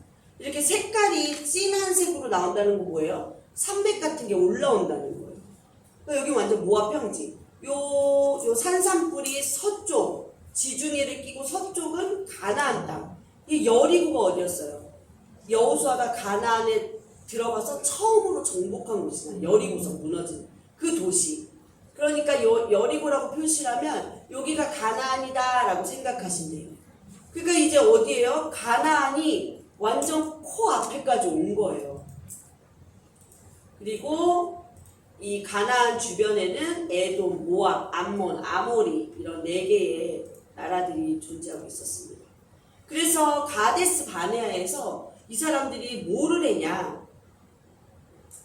가나안 땅 정탐을 하게 됩니다. 그래서 정탐에서 들어가는 곳이 어디예요? 브엘세바. 브엘세바가 어디냐면 가나안의 최남단 지역이에요. 그래서 브엘세바. 그래서 그 워크북에서 맨 처음에 양가로 1번 정탐하라 산지를 차지하라 이렇게 나옵니다. 가데스 바네아에 도착해서 뭘 한다? 정탐을 해라. 가데스 바네아에서 하나님의 명령이 떨어집니다. 여기까지 지금 왜 온 거예요? 시내산에서 힘들게 왜 걸어서 왔죠? 하나님께서 약속하신 그 약속의 땅 가나안 땅에 들어가기 위해서잖아요. 그러니까 이 사람들 입장에서는 우리가 이렇게 3일 길을 또 힘들게 걸어서 왔는데 하나님이 자 이제 가나안 땅 한번 정탐해봐 이 말씀을 명령을 내리셨을 때 얼마나 설레었을까요? 그렇지 않으세요? 우리 만약에 분양받은 아파트가 있어요. 그런데 이제 거기서 짜잔 그거 뭐 검사하러 와보세요 해봐요. 얼마나 신나겠어요. 그렇죠? 그거보다 더 신나겠죠. 이 사람들이 이제 막 신나게 가려고 이제 하고 있어요. 자, 민수기 18장 2절 18장 2절 13장이에요. 죄송해요. 눈이 3자랑 8자가 똑같아요. 네, 13장 2절. 그래서 어떻게 해요? 여호와께서 모세에게 말씀하여 이르시되 사람을 보내어 내가 이스라엘 자손에게 주는 가나안 땅을 정탐하게 하되 그들의 조상의 가문 각 지파 중에서 지휘관 된 자 한 사람씩을 보내라. 그러니까 각 지파의 우두머리 한 사람씩을 뽑아서 12명이 한번 정탐을 하고 와봐 명령이 떨어진 거예요. 그랬는데 이제 여기서 우리가 중요하게 볼 거는 다 아시죠? 이 이야기. 10명의 반응과 2명의 정탐꾼의 반응이 달라요. 그리고 이들을 보는 하나님은 어떤 반응을 보이시는지, 그리고 그 하나님의 반응에 대해서 모세는 또 어떤 반응을 보이는지 우리가 그것까지 다 살펴봐야 합니다. 정탐을 이제 했어요. 신나게 정탐하고 돌아와서 13장 31절 그와 함께 올라갔던 사람들이 있는데 우리는 능히 올라가서 그 백성을 치지 못하리라. 그들은 우리보다 강하리라 하고 10명의 정탐꾼들은 우리 못해 32절에도 이 정탐한 땅을 아주 악평을 합니다.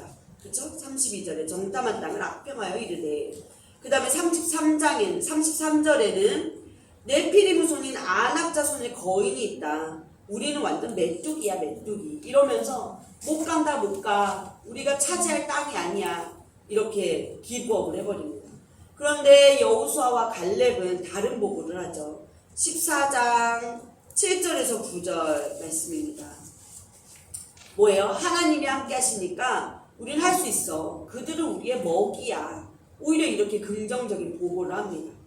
근데 이스라엘 백성들은 10명의 말을 따라요? 2명의 말을 따라요? 10명의 이 부정적인 보고에 반응을 보여요. 그러면서 어떻게 하죠? 원망을 합니다. 14장 처음에 소제목 보세요. 백성의 원망. 뭐예요? 백성이 밤새도록 통곡했대요. 차라리 애국으로 돌아가자까지 말이 나옵니다. 근데 이 모습에, 원망하는 백성들의 모습에 하나님은 어떻게 반응을 하시나 보시면 14장 11절 여호와께서 모세에게 이르시되 이 백성이 어느 때까지 나를 멸시하겠느냐, 내가 그들 중에 많은 이적을 행하였으나 어느 때까지 나를 믿지 않겠느냐. 12절 내가 전염병으로 그들을 쳐서 멸하고 너에게 그들보다 크고 강한 나라를 이루게 하리라. 모세에게 이렇게 말씀하셨어요. 하나님의 반응은 어떤 거예요? 엄청나게 화나신 거예요. 전염병으로 그냥 다 죽여버리겠대요. 그리고 또 다른 이스라엘 나라를 모세 너로 시작을 하겠다 하십니다. 그런데 이에 대한 모세, 이 지도자 모세의 반응은 어떻습니까?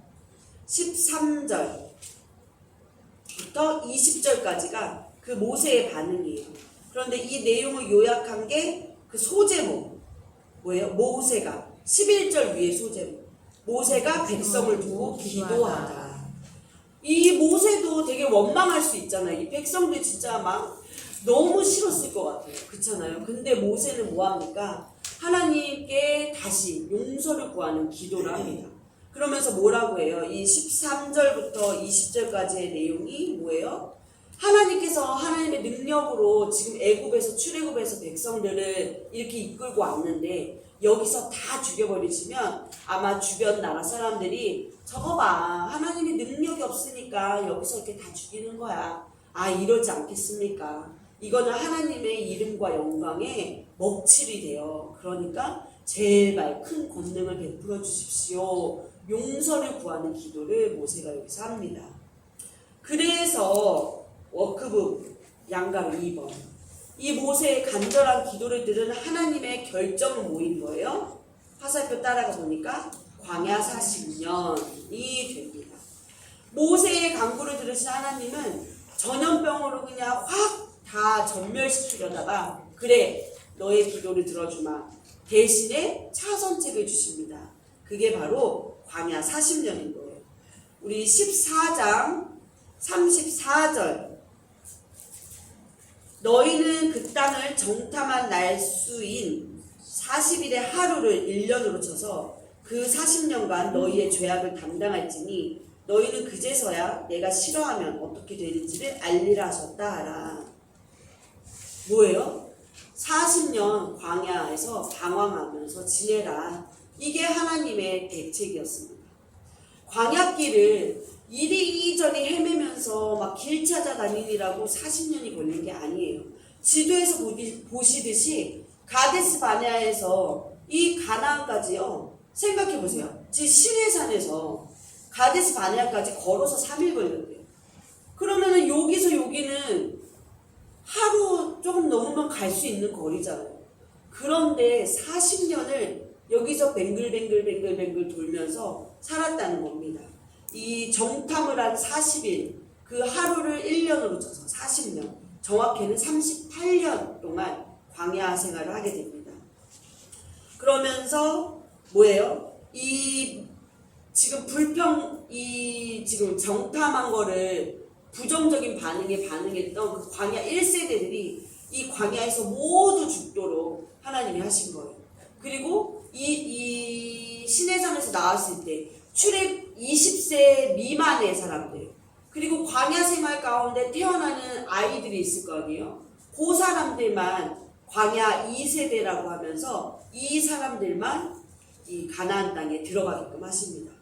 그러니까 이 광야 38년은 단순히 하나님의 말씀에 불순종했다, 원망했다, 불평했다, 그 죄의 결과가 아닌 거예요. 불순종했다고 광야 38년을 살게 하신 게 아니에요.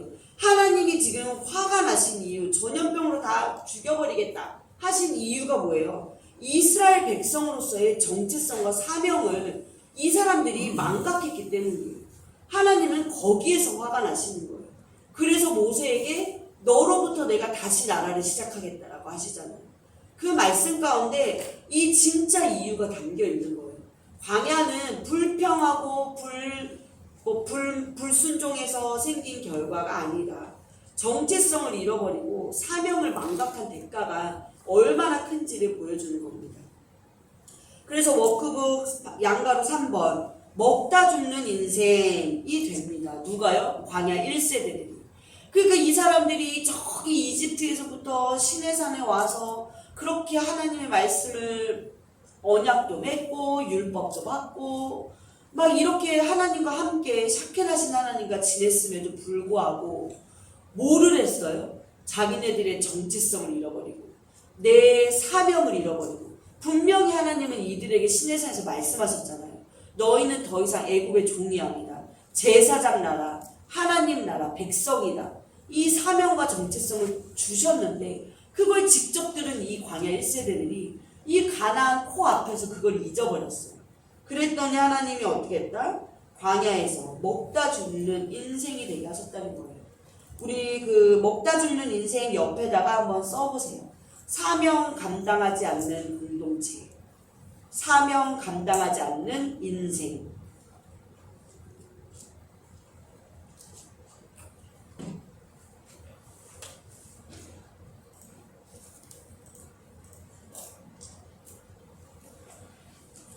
사명 감당하지 않는 공동체, 사명 감당하지 않는 인생.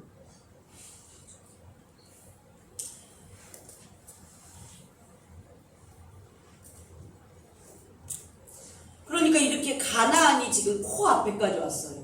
이스라엘 백성들의 이 사명이 뭐예요? 가나안에 들어가서 하나님의 복이 되는 거예요. 복이 뭐였죠? 이 성경에서 말하는 복은 뭐 좋은 돈 많이 벌고 출세하는 복이 아니라 그랬죠. 하나님의 백성이 되는 게 복이라고 했잖아요. 그 복을 전파하는 통로가 돼야 되는 거예요. 이게 이들의 사명이에요.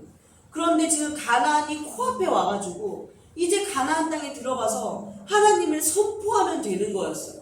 근데 그걸 코앞까지 와서 그거를 못하겠다고, 나 못하겠다 이래버리니까 지금 이 아브라함 때부터 이 순간을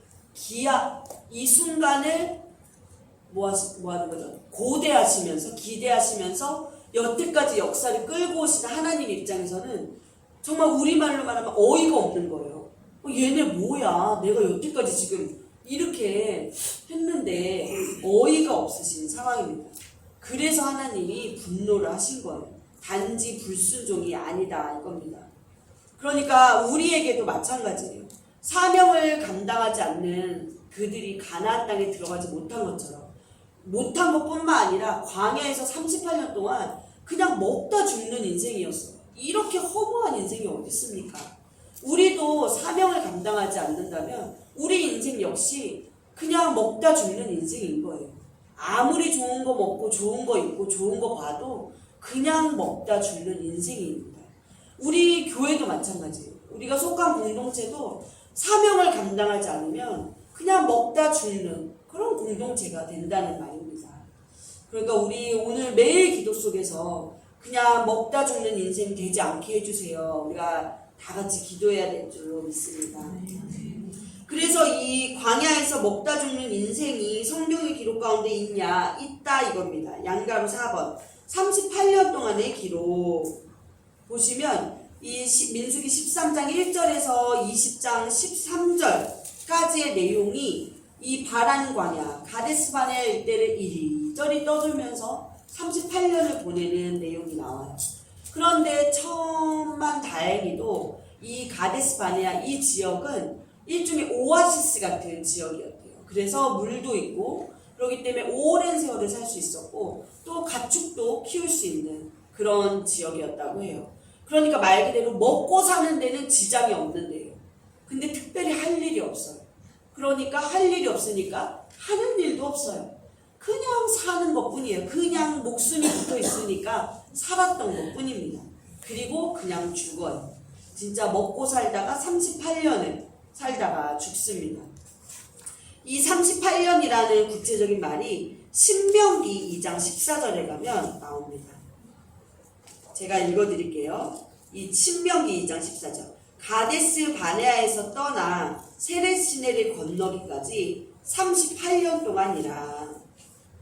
이때에는 그 시대의 모든 군인들이 여호와께서 그들에게 맹세하신 대로 진영 중에서 다 멸망하였다니. 그러니까 광야 이 진영에서 다 죽었다.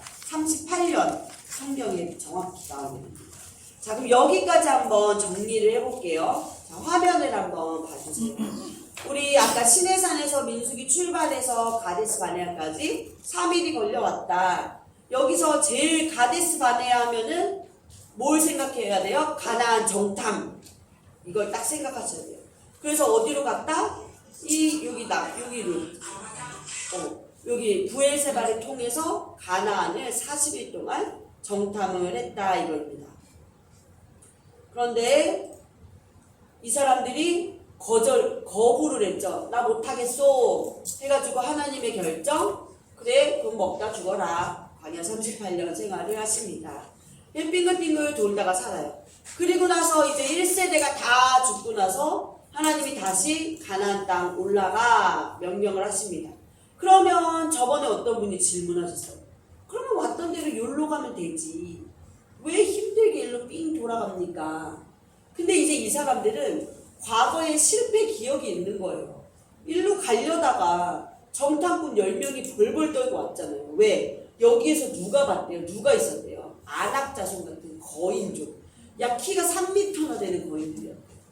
그러니까 얼마나 무서웠겠어요. 그리고 또 이 민수기 13장 23절 말씀을 보시면 포도송이 달린 가지를 베어 둘이 막대기에 꿰어 매고, 그러니까 포도송이가요 얼마나 큰지 이 거인 두 사람이 이렇게 어깨에 맸다는 거예요. 그러니까 이 가나안 땅이 사람만 비정상적으로 컸던 게 아니라 이 자라나고 있는 이 열매, 식물들도 어마어마했던 거예요. 그러니까 아주 비정상적으로 이 환경이 조성이 되고 있었던 거죠. 그러니까 이 사람들은 그 과거의 기억이 있기 때문에 무서워요. 그래서 우회하기로 결정을 합니다. 그래서 이 땅에서 이제 내려와요. 네. 세 번째 목표 지점이 모압 평지인데 여기를 가기 위해서 일단 내려옵니다. 내려와요. 내려온 장소가 에시온 게벨. 에시온 게벨에서 무슨 일이 있었죠? 혹시 아시는 분 계실까요? 여기서 요것도 중요해요. 여기 장소에서 일어난 일로 인해 모세는 가나안 땅에 들어가지 못하는 벌을 받게 됩니다. 뭐였죠? 물을 달라. 백성들이 원망해서 하나님이 그래 물을 내라 반석에다 말을 하라고 했는데 모세는 지팡이 2번을 탕탕 쳤죠. 그러니까 그 영광을 자기가 다 가로챈 거예요. 그 일로 인해서 모세는 여기 진짜 가나안 진짜 코앞까지 와서 못 들어가게 되는 벌을 받게 됩니다. 에시온 게벨에서 이제 이렇게 올라가요. 네. 자, 그러면 이제 가데스 바네아 출발해서 38년 생활 다 끝나고 이제 모압 평지로 저희가 한번 이동을 해보도록 하겠습니다. 그런데 본격적으로 이 모압 평지로 가기 전에 아까 거쳐야 되는 나라들이 있었어요. 에돔, 모압, 암몬, 아모리 이렇게 있습니다. 자, 먼저 보시면 갈릴리 호수, 그 다음에 실타레가 요단강, 인산 뿌리가 사해, 옆으로 이렇게 있어요. 에돔, 모압, 암몬, 아모리가 길게 있습니다. 요것도 외우시면 좋아요. 그래서 가장 밑에, 그러니까 지금 이스라엘 사람들이 제일 먼저 만날 나라가 어디예요? 에돔이 되겠죠. 지금 밑에서부터 올라오고 있는 거니까. 요거를 그 81페이지 활동 지도 보시면 요단 동편 나라 지도 그려보기, 거기에다가 한번 요 4개의 나라를 그려보세요.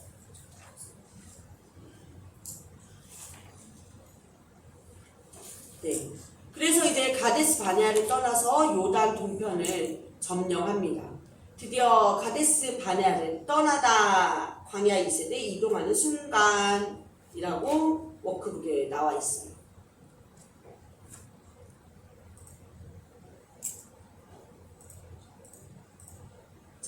보세요. 이 사람들이 이제 가데스 바네아에서 돌고 내려와서 요 빨간 점을 거쳐서 올라가야지라고 이스라엘 백성들이 이제 모세랑 같이 계획을 짠 거예요. 엘랏을 거쳐 에돔 땅에 있는 보스라, 디본, 메드바, 헤스본, 라빠 이렇게 올라가야겠다라고 계획을 짰어요. 이게 바로 뭐냐? 킹스웨이라고 하는 왕의 대로입니다. 그래서 우리가 모세가 이제 백성들하고 전략을 짠 거예요. 우리 일로에서 가자. 일로 뚫어가는 거 너무 무서워. 우리 옛날에도 실패했잖아. 그러니까 일로 이렇게 가서 여기로 들어가자. 그러면 가나안 땅에 들어갈 수 있잖아. 전략을 세웁니다. 이게 실제로 그 페트라 킹스웨이 있는 호텔이래요. 킹스웨이 호텔. 진짜 있는 거래요. 저희 다 같이 성지순례 가서 여기서 같이 자요. 킹스웨이 호텔. 그리고 이제 이게 요르단 시내입니다. 왜 요르단을 보냐면 지금 요 지역이 요르단 지역이에요. 그래서 그래요. 자, 요르단 시내에 있는데 요 길 보이시죠? 길 보이실까요? 그게 그 왕의 대로 길이라고 해요. 그리고 이게 그 페트라에 있는 그 옛날 사람들이, 에돔 사람들이 이렇게 집을 짓고 살았대요. 그러니까 집을 지은 게 아니라 커다란 돌산을 판 거죠, 조각을. 그쵸? 파고 들어가서 이렇게 살았어요. 그러니까 기술력들이 엄청납니다. 그리고 이게 그 유명한 페트라에 있는 협곡들. 그래서 옛날에 뭐 인디애나 존스 이런 영화에 아주 유명한 배경이 되는 이 요르단에 있는 페트라 협곡. 그 다음에 이게 그 유명한 알카즈네 신전. 아까 그 협곡을 따라서 가면 골목길 끝에 이제 이게 딱 나타난대요. 이게 세계 7대 불가사의 중에 하나인데 지금 이 높이가 43m. 그러니까 지금 말하면 20층 건물 높이인데요. 엄청나죠. 근데 이거를 보이세요? 이 돌 바위 자체를 깎아가지고 이렇게 깎아서 이 조각을 낸 거예요. 그러니까 대단한 거죠 이게. 그래서 지금 이렇게 있습니다. 이게 알카즈네 신전입니다. 그래서 요런 지역을 뚫고 우리가 가보자. 그래서 왕의 대로를 뚫고 가려고 했어요. 그런데 이 왕의 대로 킹스웨이는 아주 중요한 길이에요. 이거는 뭐 가고 싶다고 해서 다 그냥 내줄 수 있는 길이 아니에요. 왜냐면 킹스웨이를 조금만 타고 올라가면 이쪽에서 유럽이 만나지게 되고요. 이쪽으로 가면 아시아가 되는 겁니다. 그러니까 어떤 길이 됐겠어요? 무역의 통로가 됐겠죠, 이 킹스웨이가. 그리고 무역의 통로가 된다는 건 다시 말하면 또 뭐예요? 전쟁의 길이 된다는 거예요. 전쟁의 통로가 될 수 있는 길이라는 거예요. 아주 중요한 요지였습니다, 이 왕의 대로가. 그러니까 쉽게 이 땅을 내줄 리가 없어요. 그래서 다시 지도를 보시면 이제 에시온 개베까지 내려온 이스라엘 백성들이 욜로 해가지고 점선으로 가서 에돔 킹스웨이를 타고 올라가자 했는데, 자, 성경에서 보시면 민수기 20장 에돔 왕이 어떤 반응을 보이는지 저희 한번 볼게요. 민수기 20장 16절 마지막에 보면 229페이지 20장 16절 끝에 보면 이제 우리가 당신의 변방 모퉁이 한 성읍 가데스에 있사오니, 그러니까 모세가 보낸 그 파견단들이 이렇게 얘기를 하는 거예요. 우리가 너네 변방의 가데스에 있어. 17절 청하건대 우리에게 당신의 땅을 지나가게 하옵소서. 이거는 에돔을 말해요. 당신은 우리가 밭으로나 포도원으로 지나가지 아니하고 우물물도 마시지 아니하고 왕의 큰 길 킹스웨이로만 지나가고 당신의 지경에서 나가기까지 왼쪽으로나 오른쪽으로나 치우치지 아니하리이다 한다고 하라. 이 모세가 이렇게 말하라고 한 거예요.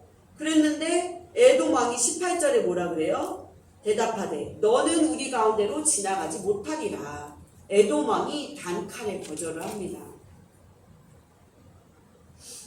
그러니까 어떻게 해요? 일로 못 들어가요. 에돔 못 들어가. 그러니까 결국 화면 보시면 오른쪽 옆에 길로 삥 둘러갈 수밖에 없는 거예요. 그래서 어떤 일이 벌어집니까? 21장 4절 21장 4절 소제목 보면 롯뱀 이야기가 나와요. 4절 중반에 보면 에돔 땅을 우회하려 하였다가 길로 말미암아 백성의 마음이 상하니라. 그러니까 이 사람들이 삐진 거예요. 이스라엘 백성들이. 킹스웨이로 가려 했는데 안 내주네. 삐졌어요. 마음이 상했어요. 그래서 또 불평불만을 해서 그 유명한 이 롯뱀 사건이 이때 일어난 거예요. 에돔 땅을 우회하면서 롯뱀 사건이 일어났습니다.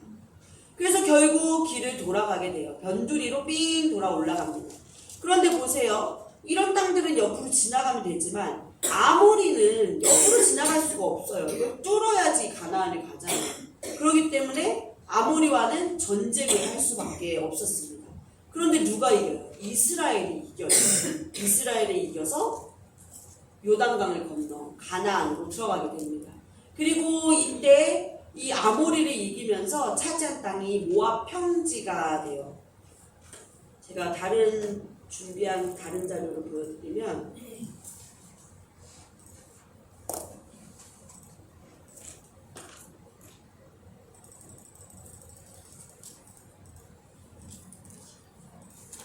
네, 요거 지도 한번 보세요.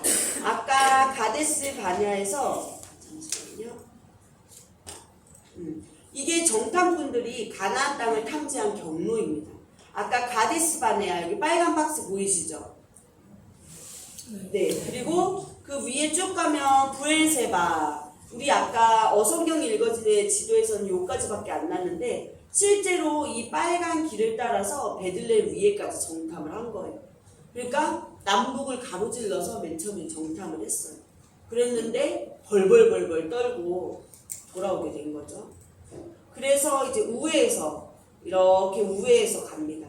그런데 우리 아까 에돔 그 위에 모압이 있었고 암몬이 있었고 우리가 배운 지도에는 아모리 땅이 길게 되어 있었어요. 그렇죠?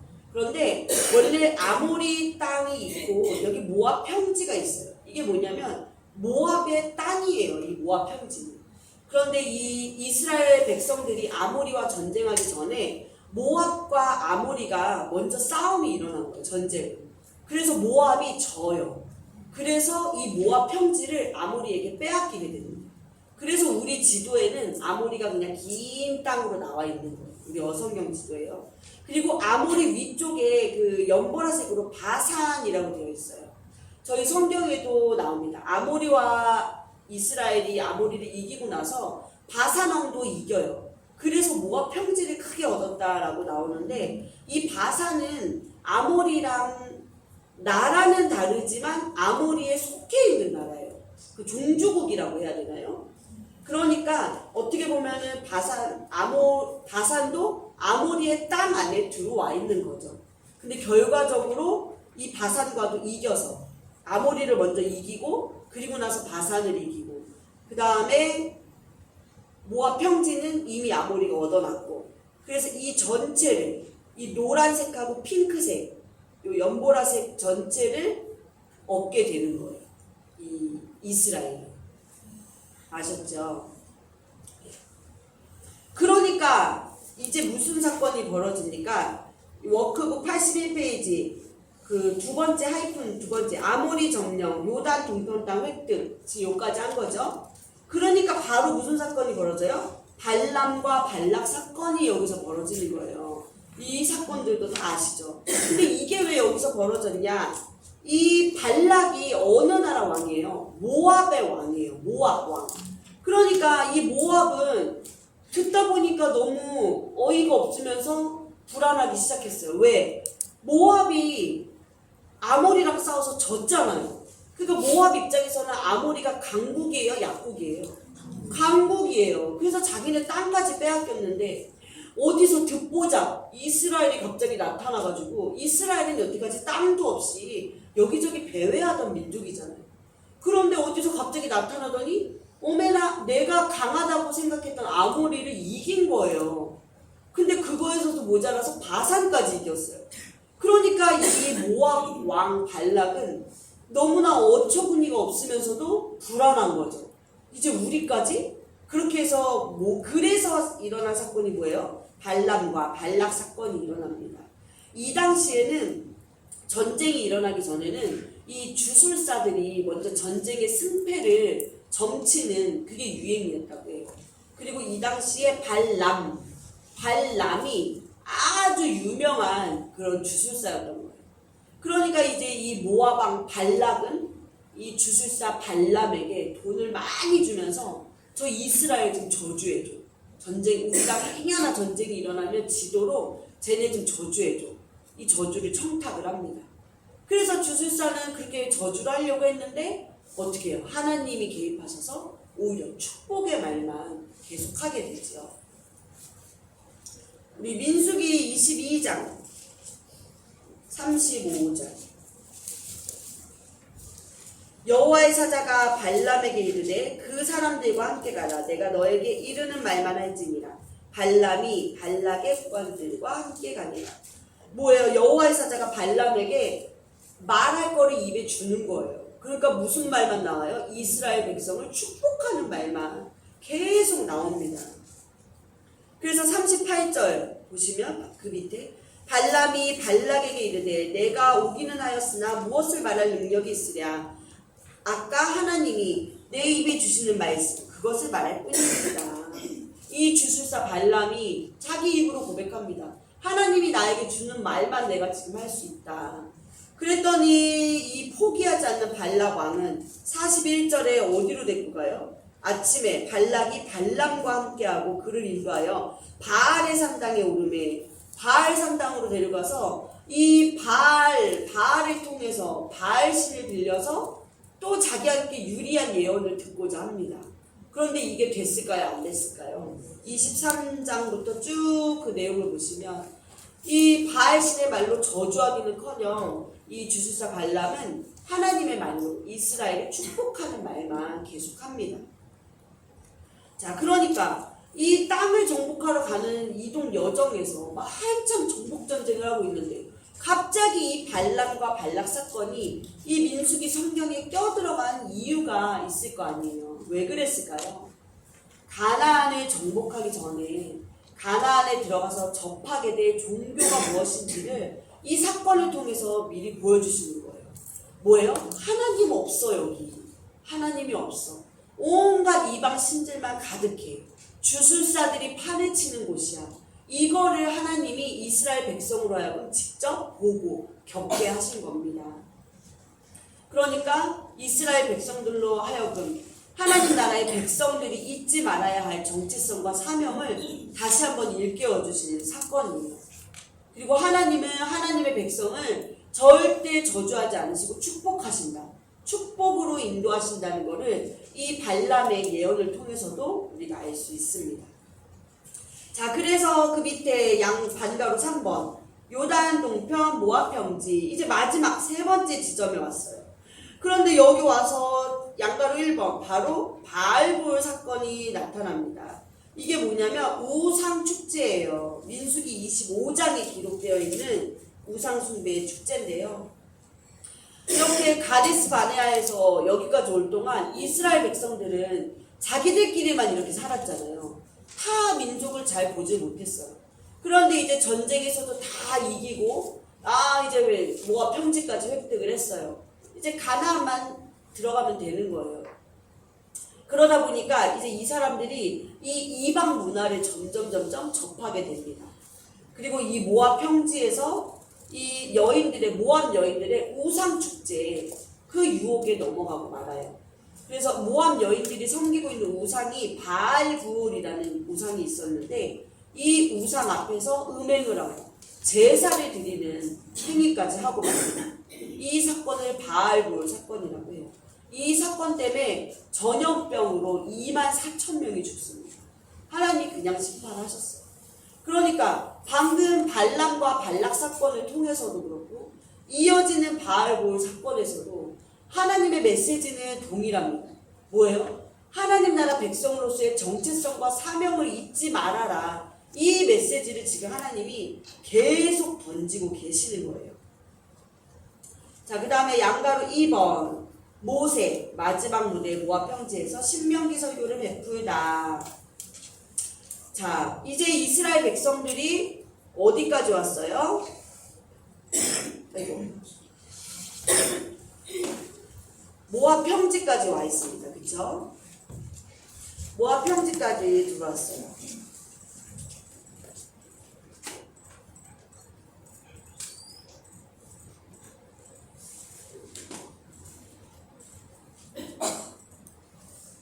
그래서 이 화면을 한번 보시면 이 민수기가 이제 어떻게 이동합니까? 시내산에서 출발해서 광야 38년 하고 삥 둘러와서 모압 평지까지 와 있는 거예요. 지금 우리도 지금 모압 평지에 앉아 있다라고 생각을 하세요. 자, 여기서는 가나안에 들어가는 마지막 장소예요. 그렇죠? 가나안 입성을 앞둔 마지막 지점. 그리고 지도자 모세에게도 마지막 장소가 됩니다. 자신의 인생을 정리해야 될 마지막 무대이고요. 지나온 이스라엘 역사를 쭉 회고하고 정리하면서 이 가나안 땅에 들어갈 광야 2세대들에게 이 마지막 당부의 말씀도 해야 돼요. 그래서 이 모세가 자기가 죽기 전에, 이때가 벌써 모세가 120세예요.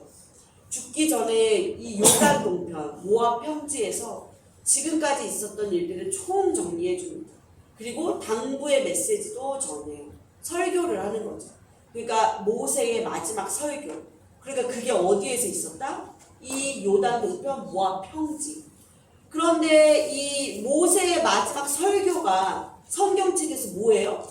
신명기예요. 그래서 우리가 민수기의 종속 목록이 신명기다라고 한 거예요.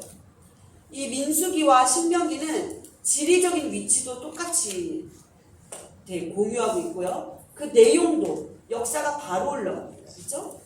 그래서 신명기가 이래서 민수기의 종속 목록이다라는 것입니다. 자, 그 다음에 이제 마지막으로 양가로 3번 요단 동편 땅 분배입니다. 자, 요단 동편 넓은 땅을 차지했어요. 그러니까 이제 땅을 나눠 가져야 돼요. 그래서 여기 갈릴리 호수 요단강 사이에 옆에 오른쪽 옆에는 모압 평지. 그래서 요단 동편이 뭐예요? 요단강 동편 모압 평지. 자, 여기를 길르앗이라는 이름으로 부르고요. 요단 서편은 가나안이었죠. 자, 요단 동편은 세 지파에게, 정확히 말하면 두 지파 반에게 땅을 분배합니다. 르우벤 지파, 갓 지파, 므낫세 반 지파에게 요 땅을 이렇게 분배를 해요.